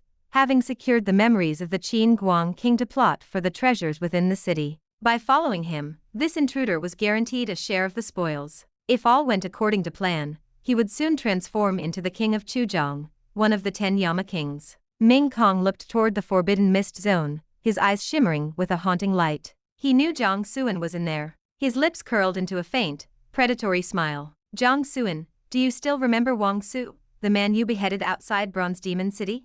Half a day passed in a flash. The ghost city of Fengde was finally ready to open. A brilliant celestial light suddenly pierced the eastern sky, cutting through the clouds. Gasamoy, Zhang Qinkan, and 8 other immortal seeds arrived on behalf of the immortal sect. They stood tall in the void, their slivers of immortal bloodline manifesting as thousands of celestial rays. They looked like a vast, misty landscape of mountains and seas, carrying an aura of infinite power and ancient mystery that weighed down upon the world. Boom! A thunderous roar erupted from the forbidden mist zone. Jiang Xuan appeared, flanked by Zhang Changxiao, Zhang Qingtian, and the Zhang siblings. They stepped through the void with dazzling divine radiance, looking like gods descending to the earth, draped in infinite light. Strong practitioners from all over the Chaos main domain had also gathered. None of them wanted to miss the chance to claim the Yama inheritances. However, with the likes of the 7th Silent King and the Wheel-Turning King standing guard, anyone who approached was met with instant death. Consequently, while many powerful silhouettes lingered near the city, none dared to step within 1,000 miles. The three major factions were now assembled. They looked at each other with cold, indifferent eyes. But when Jiang Xuan's gaze fell upon Jiang Qinqin and Ming Kong, his pupils dilated in shock. Jiang Qinqin? Ming Kong? He felt a sense of surreal disbelief. Was this not the Dao Saint realm? Was this not the legendary inheritance of the 10 Yama kings? How on earth was he running into so many people he knew? Ming Kong noted Jiang Xuan's shock and felt a surge of pride. He rubbed his bald head and grinned. Jiang Xuan, I trust you have been well. Jiang Xuan looked deeply at Ming Kong. The powerful soul granted to him by the Teihao profound scripture allowed him to sense that this Ming Kong was slightly different from the one he had fought before. He couldn't quite pin down the man's true identity yet, but the mocking tone suggested an old rival. He just couldn't remember leaving any enemies alive who were this thick-skinned. Jiang Qinqin also looked toward Ming Kong with surprise. He didn't recognize the bald man, but the tone of the conversation made him wonder. Was this person also from the Xiantian realm? Interesting, Jiang Qinqin thought. He turned to Jiang Xuan and offered a smile. Young patriarch, I bet you didn't expect to see me here. Clearly, this version of Jiang Qinqin possessed by the Yin-Yang Saint Lord still refused to believe his secret techniques had failed. Even though he had been exposed in the Earth Emperor secret realm, he attributed it to his own momentary carelessness. After all, the spiritual contract he had planted in Jiang Qinqin's body was still active, meaning the boy was alive. As long as he was alive, how could Jiang Xuan possibly see through the disguise? Jiang Xuan looked at Jiang Qinqin and fell silent. He exchanged a look with Zhang Changxiao, both seeing the same mix of confusion and pity in each other's eyes. Was this Yin-Yang Saint Lord actually an idiot? How could he try the same clumsy trick twice? Had he learned absolutely nothing from the last time he was humiliated? Jiang Xuan looked back and forth between Ming Kong and Jiang Qinqin and suddenly laughed. He marveled at how small the world was. He had reached such heights, yet he was still bumping into old acquaintances, specifically acquaintances he had already killed. It was truly absurd. The fact that you both are standing here makes me feel like a failure, Jiang Xuan said with a self-deprecating laugh. Wouldn't it be better to just stay in the ground and find a nice family to be reborn into? Jiang Qinqin tried to maintain the act, responding with a cold sneer. Jiang Xuan, you have likely forgotten that the position of young patriarch should have been mine. I no longer need it, but I still want your life. I want to show those old fools in the Jiang family just how blind they were. Jiang Xuan twitched his lips, holding back a mountain of insults. If he had known this guy loved acting so much, he would have cast him in a play long ago. On the other side, Ming Kong said nothing. He simply rubbed his head and smiled, his eyes glinting with cold light. To the ears of the Samoy and the 7th Silent King, the conversation was baffling. Were they all from the same place? They knew of the Xiantian realm, a barren,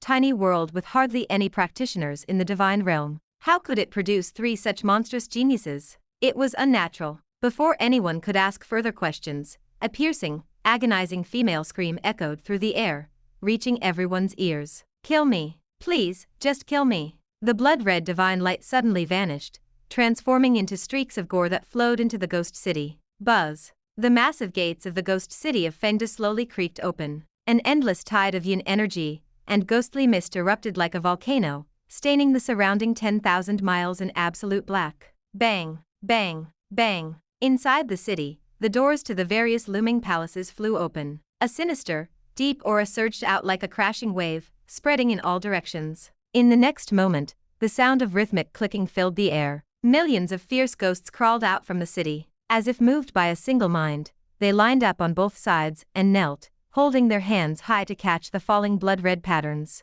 This formed a road of fresh blood, 10,000 feet long. The 10 Yama kings should return to their seats. An ancient, hollow voice rang out. They're here. You're all here. The shrill female voice laughed with madness. Come quickly. Come inside. Come and kill me. Kill me. No one hesitated. The various factions moved instantly, stepping onto the blood road to secure an advantage. Only Jiang Xuan's group remained calm. A protagonist waits for the right moment to act. That was the standard. Although Zhang Changshao was anxious, he kept his composure. Young patriarch, that female voice belongs to Meng Po, Zhang Qing whispered. Jiang Xuan raised an eyebrow in surprise. On second thought, it made sense. Being imprisoned in this hellish city for so long by the ruthless Yama kings was enough to drive anyone insane. Longing for death was a natural reaction. You too, be careful. Do not try to be heroes, Jiang Xuan cautioned the siblings. He then led his group onto the blood road, entering the ghost city with steady steps. The moment Jiang Xuan crossed the threshold, a thought suddenly manifested in his mind. Young man, I am the king of Chujiang. I have a magnificent fortune to bestow upon you. Jiang Xuan's soul was sharp. He instantly realized that this mental voice was the same as the ancient voice from before. At the same time, a sudden shiver ran down his spine. A cold, murderous intent settled over him. His passive warning skill had been triggered once again. Chapter 544. You are a good child. Again, Jiang Xuan was a little dazed. Was this trap not a bit too obvious? Still, it was a good thing. At the very least, it would help him trigger his cheat and net him some high-quality rewards. Feigning surprise, Jiang Xuan asked with curiosity, Senior is the king of Chujiang. Correct. The ancient consciousness did not suspect a thing. Failing to notice anything unusual about Jiang Xuan, it hurried to explain the situation, with a tone thick with resentment. In the past, when the netherworld fell, we, the 10 Yama kings, were forced to find a way to survive. We had no choice but to strike at Meng Po, using the power of her rules to preserve our inheritances and a sliver of our soul sparks. We hoped for a chance at reincarnation, a chance to live a second life. But they betrayed me. To keep Meng Po imprisoned, they plotted against me and sacrificed my life. They even refined my Hall of Chujiang to serve as the foundation for this ghost city of Fengdu. The king of Chujiang let out a low, furious growl. A group of despicable, shameless cowards. Jiang Xuan raised an eyebrow subtly. He remained skeptical of the king of Chujiang's story. Besides, these events were buried in the depths of time. Whether it was the truth no longer mattered. He only cared about one thing. Could this gift-giving old man hurry up and help him trigger his cheat? The inheritances of the 10 Yama kings had already opened, and he was on a tight schedule. Immediately, Jiang Xuan projected an air of shared indignation. In my life, I hate those backstabbing cowards the most. Not to mention, they were fellow ghost deities who guarded the netherworld alongside you, Senior. With such deep bonds, how could they betray you just for the sake of life and death? How could they commit such an atrocity against you? They are animals. No, calling them animals is an insult to animals. They are worse than beasts. Well said. The king of Chujiang roared. They are indeed a pack of dogs worse than beasts. While the king of Chujiang was slightly surprised that Jiang Xuan believed everything so easily, he had to admit he was moved by the boy's words. This was a good child who understood right from wrong. Child, I did not misjudge you. You are a good child. Jiang Xuan curled his lip inwardly. But on the surface, he expertly displayed the perfect mix of shyness, excitement, and righteous fury. Senior praises me too much. Please speak plainly, Senior. How can I help you? How can I help you seek vengeance and make those dogs pay the price? It is simple, the king of Chujiang said with great relief. You only need to accept my inheritance. Once you do, you can manipulate the ghost city of Fengdu and control everything. Those traitors will naturally be unable to escape your grasp. Jiang Xuan felt a surge of excitement. After all that rambling, they had finally reached the point. He quickly asked, May I ask, Senior, what is your inheritance? As for the bit about controlling the city, he treated it like total nonsense. If you could control the city just by passing on the inheritance, you would be invincible. Why would you need me? It was pure fiction. My inheritance is the noble seat of the king of Chujiang. The king of Chujiang explained calmly. The 10 Yama kings are our titles, but they are also the noble positions of the 10 sovereigns of the netherworld. Just as your human race has its human kings, the 10 Yama kings are the 10 monarchs who rule the afterlife. If you accept my inheritance, you will become the king of Chujiang. You will enjoy the protection and providence of the netherworld. Although the netherworld has fallen, and its providence is not what it once was, the status of a sovereign is still a magnificent fortune that one rarely encounters in a lifetime. The status of a sovereign. Jiang Xuan froze, acting out a scene of heavy breathing as if he were incredibly excited. Inwardly, he was thoughtful. The 10 Yama kings were similar to human kings? Both were sovereign positions? To be honest, that made him a bit disappointed in his own status as a junior king. Was the grade actually that low? That is right. The king of Chujiang offered a faint smile. I see that your bone age is young, yet you already possess the cultivation of a venerable. Your talent is top tier. However, in this ghost city, if you wish to snatch a share of the spoils from those dogs, it is likely unrealistic. Since you are a sincere and good child, I am willing to gift my inheritance and seat to you. I hope you can carve out a world of your own in the future. When dealing with talented youths, the best method was to praise their genius, and then paint an unrealistic, beautiful blueprint for their future. Once that was done, everything would fall into place. After all, young people love to dream. They seemed high-spirited and ambitious, but in reality, they were simple, ignorant, and easy to fool. The boy before him was clearly no different. He admitted the boy was a good child, but in the face of life and death, good and evil did not matter. Besides, weren't good children meant to be cheated? He had been suppressed here for so many years and finally had a chance to escape, possess a body, and start a second life. How could he let it go? As for why he chose this kid, perhaps it was a destined connection. Otherwise, out of all the people who entered the city, why would he pick this one at a single glance? Jiang Xuan now looked hesitant, trying to find a reasonable excuse to refuse. He said with uncertainty, "But if I inherit your position, senior, then you..." "No." Jiang Xuan shook his head violently. "If you were to vanish because of me, senior, I would never be able to find peace for the rest of my life. This method is unacceptable. Please, senior, point me toward another path. As long as I can make those dogs pay and avenge you without sacrificing you, I will not hesitate, even if it costs me my life." He did not believe for a second that the voice could control the city, but the fact that the king of Chujiang had survived this long after being ambushed was proof of unusual methods. He feared a blunt refusal might provoke the entity and cause unnecessary trouble. Since his intent to refuse was clear, triggering the cheat should be no problem, right? Jiang Xian's impassioned speech left the king of Chujiang dazed. For a fleeting moment, a sliver of shame actually bloomed in his heart. Such a good child, and I am planning to possess him. I truly deserve to die. Of course, that thought vanished as quickly as it came. Kindness without the strength to back it up was nothing but pure stupidity in this world of the strong devouring the weak. But since the boy had spoken so movingly, he couldn't use a harsh tone. What if the boy grew suspicious? Left with no choice, the king of Chujiang spoke with a voice that sounded like it was choked with tears. "Good child. Truly a good child. To meet such a kind child in my final years is truly a gift from the heavens. Child, do not worry. By passing the inheritance to you, I will lose my seat, but I will not dissipate immediately. I will still retain a sliver of my soul spark. Once you grow powerful in the future, you can reshape a body for me and help me live again." "No."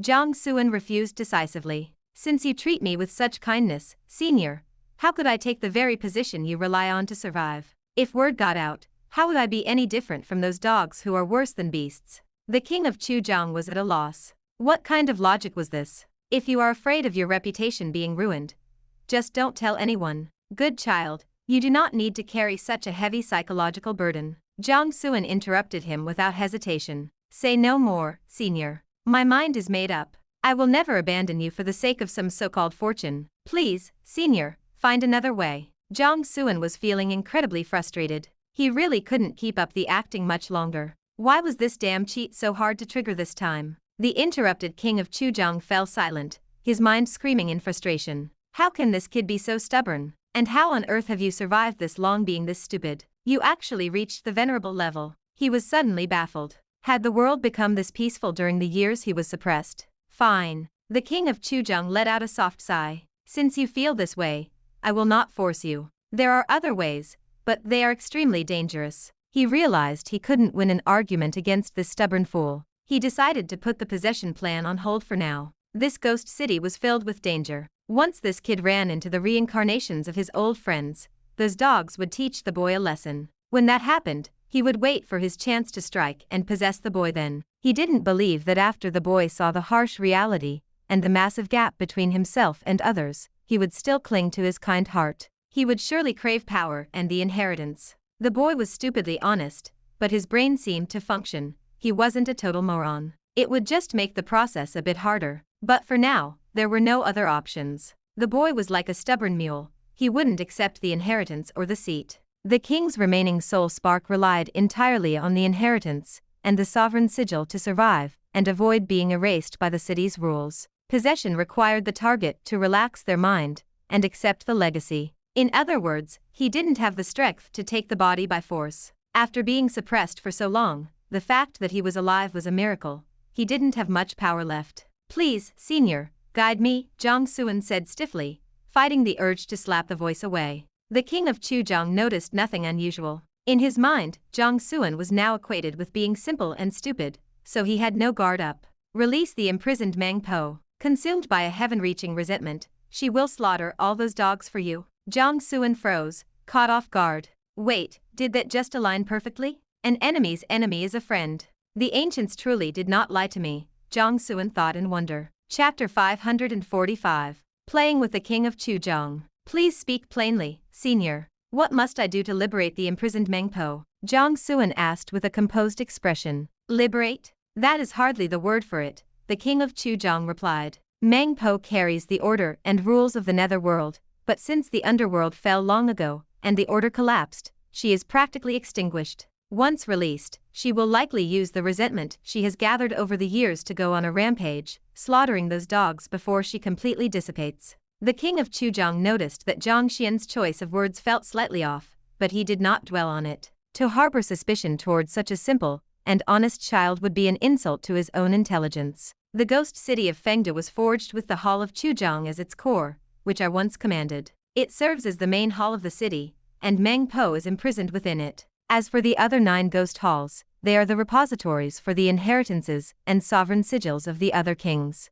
To release Meng Po, you must first retrieve the inheritances and sigils from the other 9 halls to break the city's seals. The King of Chujiang informed Jiang Xuan of everything quite bluntly. There was no need to hide the process. He had already planned the coming events. This boy would inevitably encounter the reincarnations of those other dogs. Those reincarnations would undoubtedly ignore Jiang Xuan and crush him with a casual strike. In that moment, the boy's Dao heart would shatter. He would realize the vast gap between himself and those figures and begin to doubt his own worth. That was when the king would strike, offering comfort, and then, in the name of self-sacrifice to help the boy, hand over the inheritance and sigil to facilitate a perfect possession. It was a flawless plan. Of course, he saw no need to mention high-level artifacts like the reincarnation of the Hell Path. Such things were far beyond this boy's reach. I see. Jiang Xuan nodded thoughtfully. This was why one always looked for an NPC before starting a dungeon raid. Everything became clear. Jiang Xuan stopped wasting words with the King of Chujiang. He focused on his surroundings. The ghost city was filled with thick, suffocating ghostly energy. The world felt oppressive and dim, with massive palaces looming like divine mountains through the endless mist. From the outside, the ghost city had not looked particularly large, with the palaces appearing clustered together. However, the reality was quite different. The city was like a miniature world, vast and boundless. Even the 10 halls of Yama, which looked adjacent, were actually separated by a distance of 100,000 miles. While such a distance was not much for people at their level, a few breaths of full-speed flight, at most the city exerted a terrifying, chilling pressure that restricted them. They could not fly, and even their ground speed was significantly hampered. After familiarizing himself with the environment, Jiang Xuan scanned the 10 halls. It was obvious that the pitch-black palace at the very center, wrapped in countless seals, was the Hall of Chujiang where Meng Po was held. To break the seals and open it, he needed the inheritances and sigils from the other 9 halls. Jiang Xuan retracted his gaze and looked at Jiang Qing. Can you sense which hall holds the inheritance of the Yama Emperor? Jiang Qing did not hesitate. He pointed toward a palace nearly 300,000 miles away that shimmered with a noble, profound light. Young Patriarch, that is the Hall of Yama, which carries the inheritance of the Yama Emperor. According to my inherited memories, there are traps set within by the Emperor to protect his legacy. Traps? Jiang Xuan raised an eyebrow in surprise. Can you bypass them? If there are no unforeseen changes, it should be fine, Jiang Qing replied, though he did not sound entirely certain. This was, after all, the sacred ground of the 10 Yama kings, filled with unknown dangers. Jiang Xuan nodded. No matter. Let us go and take a look. Yes, Jiang Qing answered, stepping to the front to lead the way. This was the ghost city of Fengdu. The inheritances would not be left unguarded. If the city lacked anything, it was certainly not fierce ghosts or yin spirits. The journey alone was perilous. Over the 300,000 miles, they encountered 5 ghost armies, 3 skeleton legions, and various powerful zombies evolved from the corpses of ancient experts. Though they successfully fought their way through, the exhaustion was beginning to show on everyone except Jiang Xuan. Finally, after half an hour of slaughter, they arrived at the foot of the Hall of Yama. Standing before it, they felt the true magnificence and majesty of the structure. It loomed like a divine mountain, radiating a suffocating pressure that made their hearts slow as if they were facing death itself. Before the hall, a strange change came over Zhang Qing. The phantom of the underworld king behind him began to greedily absorb the ghostly energy, becoming visibly more solid and real. A strange attraction pulled at him. Zhang Qing walked toward the hall involuntarily, reaching out his hand. The phantom behind him mirrored his movements. Buzz! The hall of Yama trembled, and the ghostly mist surged violently, emitting a cold, divine radiance. Light from the great Dao shot out from the hall, spreading across the ground like a red carpet to welcome its master. At that moment, 2 streaks of celestial light erupted from the void. Haha! We finally caught them. Thank you for your selfless contribution. The newcomers were 2 immortal seeds from the immortal sect. They had been lurking in wait for a reincarnation of a Yama king to appear and activate the hall so they could intercept the fortune. Their luck was good. They had only waited a short while before the fruit of victory fell into their laps. Zhang Qing returned to his senses and looked at the 2 with a flat expression. He made no move to stop them, allowing them to rush ahead. Jiang Xuan and the others stood behind him with equally cold, faint smiles. Each hall was different, but all contained trials or traps left by the original kings. The Hall of Yama was no exception. In fact, it was more direct and violent. Buzz! The light on the ground suddenly boiled, turning into a terrifying sea of blood. The 2 immortal seeds were instantly swallowed by the crimson tide. No! Their terrified screams faded rapidly until silence returned. 2 immortal seeds with the cultivation of the heavenly god realm had been dissolved into the sea of blood. The tide receded, returning to the appearance of a peaceful red carpet, as if nothing had happened. This was the trap left by the Yama Emperor. Zhang Qing smiled faintly and continued to resonate with the hall. A moment later, the trap was deactivated. The celestial light vanished, and the carpet transformed into simple stone steps. Young Patriarch, the trap is cleared, Zhang Qing said, turning back. Jiang Xuan nodded, and was the first to enter the hall, followed closely by the others. Half an hour later, the Hall of Yama shook violently and shrank until it was the size of a palm. Zhang Qing reached out and took the miniature hall into his hand. His temperament had become notably more noble. A blood-red divine sigil appeared on his forehead, giving him an eerie, otherworldly appearance. The phantom of the underworld king had been withdrawn into his body,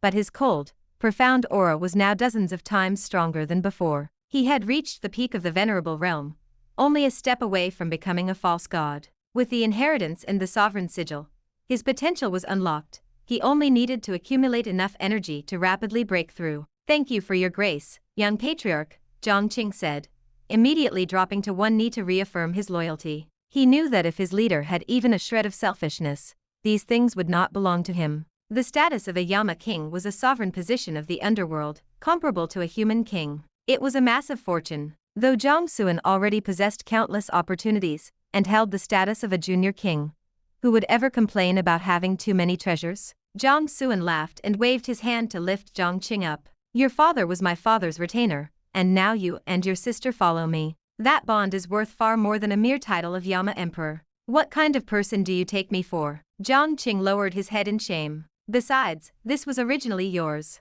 Why speak of grace? Jiang Xuan patted Zhang Qing's shoulder with a smile. Hurry and familiarize yourself with the inheritance. I will need your strength shortly. To say he was completely unmoved by the inheritance would be hypocritical, but he did not crave it intensely. Moreover, Zhang Qing was loyal to him. What was the difference between the inheritance being in Zhang Qing's hands or his own? Yes, Zhang Qing replied. Next, the Hall of Biancheng, Jiang Xuan decided. The group moved quickly toward their next target. On the way, the king of Chujiang's consciousness descended into Jiang Xian's mind once more, radiating intense shock. You actually managed to recruit the reincarnation of the Yama Emperor? Jiang Xuan smiled. Is Senior ready to give me your inheritance now? Do you want it? The king of Chujiang was stunned.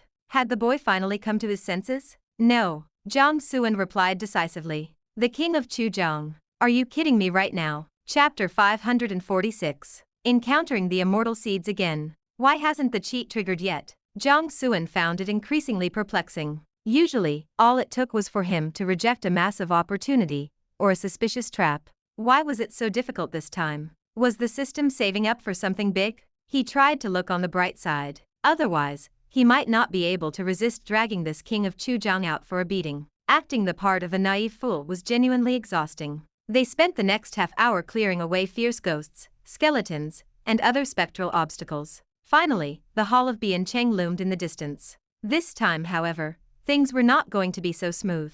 People were already lying in wait. Since they clearly couldn't enter the Hall of Biancheng on their own, they were waiting for the reincarnation of the King of Biancheng to show up. The group consisted of 3 immortal seeds and 1 old acquaintance, Jiang Xuan. Of course, anyone with eyes knew this Jiang Xuan was actually the Yin-Yang Saint Lord in disguise. Only that fool, the Yin-Yang Saint Lord, still believed his disguise was flawless and beyond detection. "Oh, you all arrived quite early," Jiang Xuan remarked with a chuckle. He didn't seem bothered by their presence at all, and even greeted them with interest. The Yin-Yang Saint Lord and the 3 immortal seeds lowered their eyes, scanning the group. Their gaze eventually settled on Jiang Xuan with cold, sharp intensity. Inwardly, they were startled. They hadn't expected the reincarnation of the King of Biancheng to be among Jiang Xuan's party. Furthermore, the Yin-Yang Saint Lord glanced at Jiang Qing, and a flicker of surprise crossed his eyes. He could sense a change in the boy's aura. It had become significantly more noble,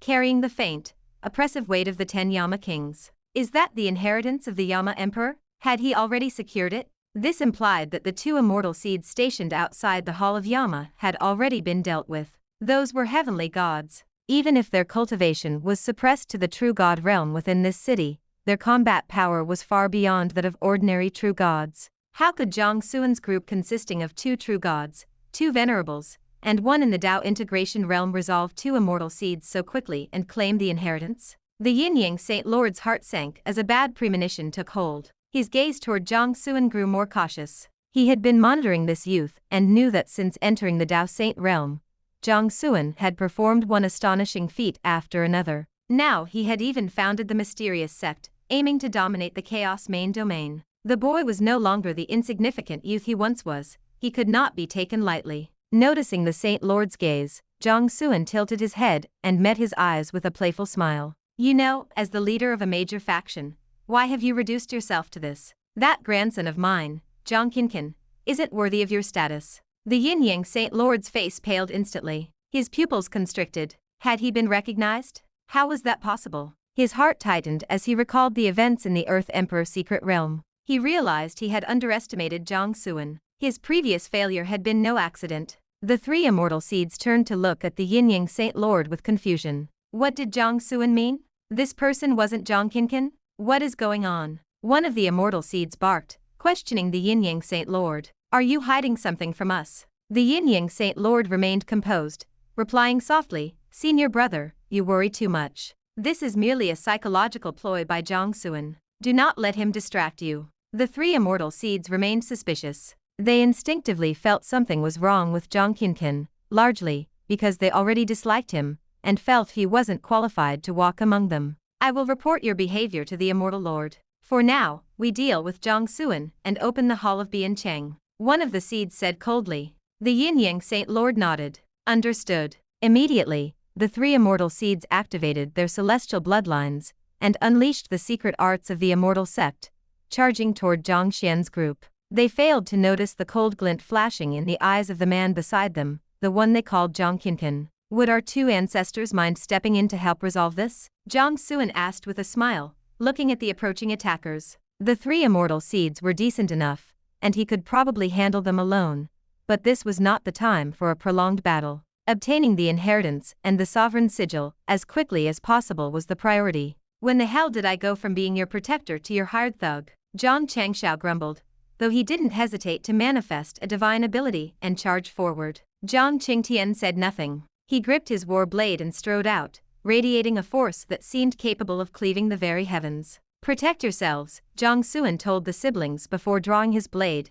Qingfeng, and joining the fray. As the last one to move, he didn't have much of a choice regarding his opponent. He faced a woman in a purple celestial robe. She appeared to be in her late 20s or early 30s, her face a mask of frost. Enveloped in celestial light, she possessed a natural, cold elegance, resembling a highborn noblewoman. "Unluckily for you, your opponent is me." The woman held a frost-covered soft sword and smiled coldly at Jiang Xuan. "So that you may die with a name to fear, know that the one who takes your head today is Luoning Shuang." ranked third among the immortal seeds. Jiang Xuan blinked, digging his finger into his ear with a look of pure exasperation. Seriously? Have you been reading too many pulp novels? Doesn't saying stuff like that make you feel embarrassed? It is way too cringy. Luo Ningxuang's eyes turned icy, a fire of rage burning within them. If I were you, I would be saying something pleasant right now. Perhaps if I am in a good mood, I will give you a quick death. No need. As Jiang Xian's voice rang out, his figure vanished. In the next instant, he appeared directly behind her. Qing Feng followed, aiming for a highly efficient strike to the heart. The piercing sword intent tore through the void.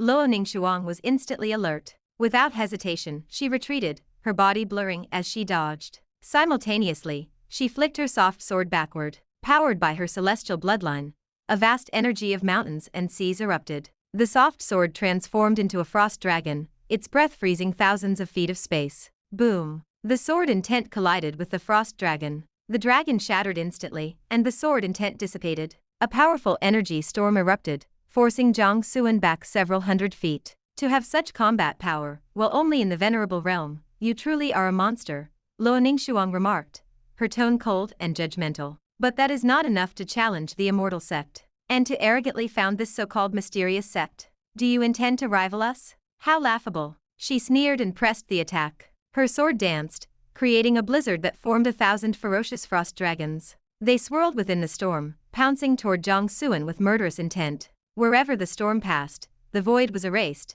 and all things were encased in ice. Even the laws of the Great Dao seemed to stagnate, frozen solid. Before the storm even reached him, Jiang Xuan's body was covered in a layer of frost. His limbs grew stiff, and his blood flow slowed. For the first time in a long while, he felt a genuine chill. His expression turned serious. This immortal seed might be a bit dramatic, but her strength was undeniable. Even with his current power, she posed a significant threat. Considering her cultivation was suppressed to the true god realm, one could only imagine the terror of this technique if she were at her peak as a heavenly god. His physical body might not have been able to withstand it. I shouldn't underestimate the world's experts, Jiang Xuan reminded himself. Though Luo Ningxuang appeared to be nearly 1,000 years older than his own parents, it was unrealistic to only measure himself against the geniuses of his own generation at this level. He was now facing established powerhouses. Compared to these veterans, the deep foundations he prided himself on might not provide an overwhelming advantage.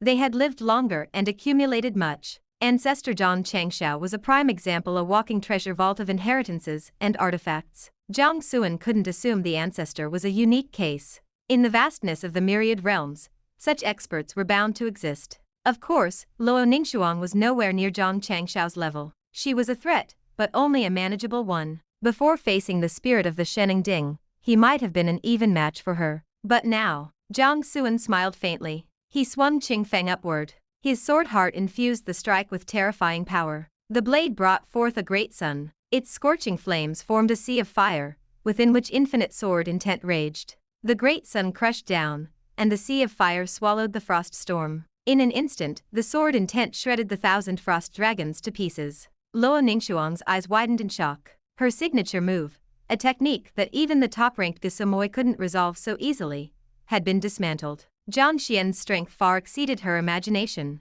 As the alarm bells rang in her mind again, she tried to retreat to avoid the coming strike. This is a technique you cannot hide from, Jiang Xuan said coldly. His illusion art activated, dragging Luo Ningxuang instantly into a waking dream. Chapter 547. Kill. Luo Ningxuang. Why do you not bow before this seat? The figure of the immortal Lord Minghong appeared before Luo Ningxuang, his eyes blazing with fury as he issued a low, harsh rebuke. Luo Ningxuang trembled violently. Her face went pale as a wave of primal terror for the immortal lord washed over her. It felt as though she had been plunged into a cellar of ice. She instinctively dropped to her knees, crying out, "Immortal Lord, please appease your anger." At the same time, she reached out with her divine sense to scan her surroundings. She was stunned. This was the Hall of Eternal Life. She clearly remembered being in the ghost city of Fengdu, locked in a life and death struggle with Jiang Xuan. Why had she suddenly returned to the hall? No, that was not right. Confusion flickered in her eyes. She distinctly remembered just passing her trials and gaining the immortal lord's approval. She was about to receive her reward and be granted the status of an immortal seed. Where did this memory of a battle come from? What was the ghost city of Fengdu? Who was Jiang Xuan? Wait. The confusion deepened. What was she thinking? She was on the verge of becoming an immortal seed. How could she lose her focus at such a critical moment, especially in the presence of the immortal lord? Luo Ningxuang braced herself and composed her mind. She bowed deeply and said, Disciple Luo Ningxuang has successfully emerged from the sealed element secret realm. I have defeated the 7 gatekeepers and completed the trial. I have met the criteria for an immortal seed. I humbly ask the immortal lord to grant me my status. An immortal seed? Immortal Lord Minghong narrowed his eyes, looking down at her from his high throne. A cold, murderous glint passed through his gaze. You refuse to bow upon seeing me, treating this seat as if I were nothing, and yet you have the face to beg for the status of an immortal seed. Where did you find such audacity? Luo Ningxuang shook with fear, pleading desperately, Lord, please appease your anger. This disciple was wrong. I beg for your forgiveness. Now you know you were wrong? The immortal lord gave a cold, cruel laugh. It is a bit too late for that. You shall take your own life. Luo Ningxuang snapped her head up, her eyes wide with shock. Simply because she had not bowed quickly enough, the immortal lord wanted her dead? What kind of logic was that? What?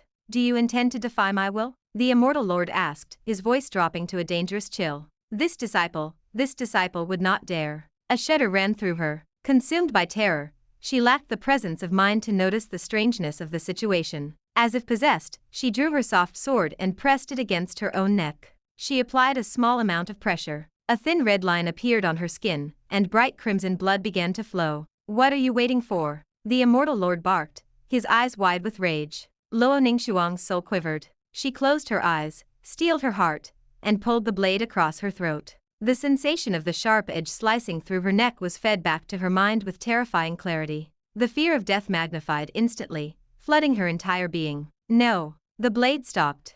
Luo Ningxuang's eyes flew open. She remembered. She was in the middle of a fight with Jiang Xuan. She was in the ghost city of Fengdu. This was fake. It was an illusion. She had been dragged into a dreamscape by Jiang Xuan without even realizing it. A cold shiver ran down her spine as fear took root. How did Jiang Xuan possess such terrifying techniques? Why was there no record of this in their intelligence reports? They had looked down on Jiang Xuan, believing he was not a true threat, but they had studied the basic data. According to their reports, Jiang Xuan excelled in sword arts and possessed a powerful physical body capable of fighting true gods. But the reports had said nothing about illusions. I must kill him immediately. He cannot be allowed any more time to grow. Luo Ningxuang made her decision. For someone at the venerable level to have the power to kill a true god was already an earth-shattering feat. But to use a minor path like illusions with such devastating efficiency was beyond comprehension. She had nearly died by her own hand in his dream. If this boy is allowed to continue growing, she could not imagine what he would become. Buzz, buzz, buzz. Luo Ningxuang pushed her divine soul to the limit. Her surging divine sense rose like a tide, battering the walls of the illusion. Crack, crack, crack. The sound of shattering glass rang out. Fissures spider-webbed across the dreamscape. Luo Ningxuang was, after all, a heavenly god powerhouse. Though her cultivation was suppressed, her soul remained at the heavenly god level. Through sheer willpower and a violent counterattack of her spirit, she finally shattered the illusion. As her mind returned to reality, she instinctively looked around, feeling a wave of relief. But in that exact moment, Jiang Xuan's voice rang out, carrying a cold, mocking edge. You were fast. But still too late. Luo Ningxuang gasped. She immediately summoned her celestial armor to protect her body. This armor, forged by the celestial armor sect, was far superior to ordinary true god artifacts. It was effectively a saint weapon without a spirit, making it one of the most famous defensive treasures in the Dao Saint realm. As immortal seeds, they each possessed one. The armor clamped onto her body, glowing with brilliant celestial light. It manifested the massive projection of a black tortoise. The beast roared, its 4 claws waving as it drew upon the heavy laws of the earth to form an impenetrable barrier around her. However, she had still underestimated Jiang Xuan. The moment he had dragged her into the illusion, he had also initiated his heart-piercing strike. He knew his mastery of illusions was only at the entry level, and that she would eventually wake up. But the brief window while she was trapped was all he needed. A flash of sword light suddenly appeared inside her defenses. It erupted from Luo Ningxuang's very heart, surging outward. The biting sword intent and cold killing intent formed a massive wave of energy, swirling and tearing like a storm from within. Crack, crack. The celestial armor immediately began to splinter. The projection of the black tortoise wailed in futile rage. It could do nothing to change the outcome. With a final roar, it faded and vanished. Luo Ningxuang's face turned as white as snow. She could feel her heart being destroyed. Her life force was draining away rapidly. The quality of the sword energy was so high that she could not purge it in time. She could only watch helplessly as the energy shredded her body from the inside out. When did he plant this strike inside me?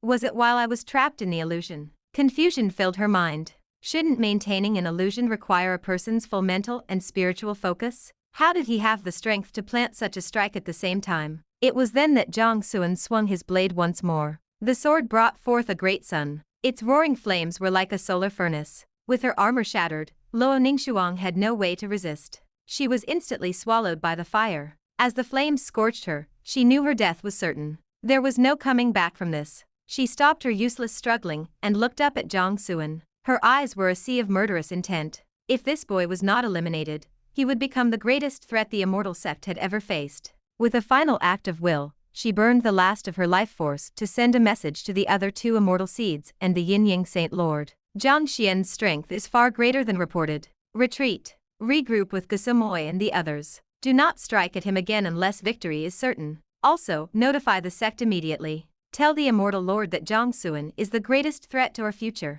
Once the message was sent, her life force vanished. Luo Ningxuang was burned into nothingness by the flames. The third-ranked heavenly god immortal seed was dead. The other two immortal seeds, who were locked in combat with Zhang Changxiao and Zhang Qingtian, received her message. Their expressions changed instantly. Without a second thought, they activated their treasures to force their opponents back and broke away from the fight. As they regrouped, they shouted to the Yin-Yang Saint Lord, "Retreat." The Yin-Yang Saint Lord nodded silently, moving closer to them. He looked terrified, appearing as though he were seeking their protection. The two seeds didn't suspect a thing. They prepared to use a high-level escape technique to carry him away with them. But in that moment, the Yin-Yang Saint Lord's expression turned cold. He lunged forward in a sudden, brutal ambush.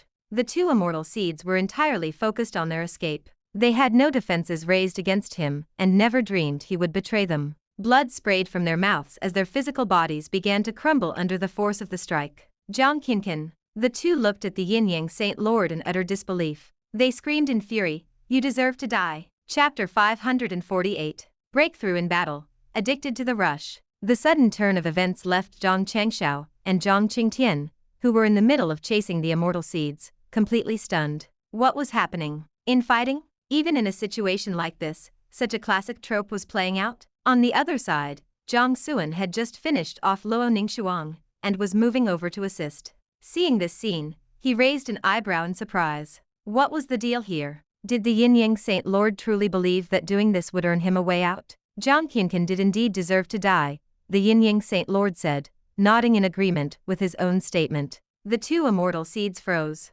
Even the act of coughing up blood became difficult as they stared at him. You are not Jiang Qinqian. The realization dawned on them. Earlier, Jiang Xuan had called him the Yin-Yang Saint Lord. They had been suspicious then, but the urgency of the battle had prevented them from thinking deeply. Now it was clear. There was definitely something wrong. Damn it. They should have realized sooner. How could a genius from a barren world grow to this level in just a few short months, with combat power that rivaled their own? You have realized the truth a bit too late, the Yin-Yang Saint Lord said with a faint smile. Mysterious yin and yang energy surged from his hands like a strange, ferocious beast. It rapidly swallowed the two men, pulling them into the yin-yang space within his palm. Yin-yang flames ignited, scorching the two immortal seeds and refining the single strand of immortal bloodline within their bodies. Shrill screams echoed as the two immortal seeds suffered in agony. At that moment, they finally understood what had happened to the other immortal seeds who had gone missing from the sect lately.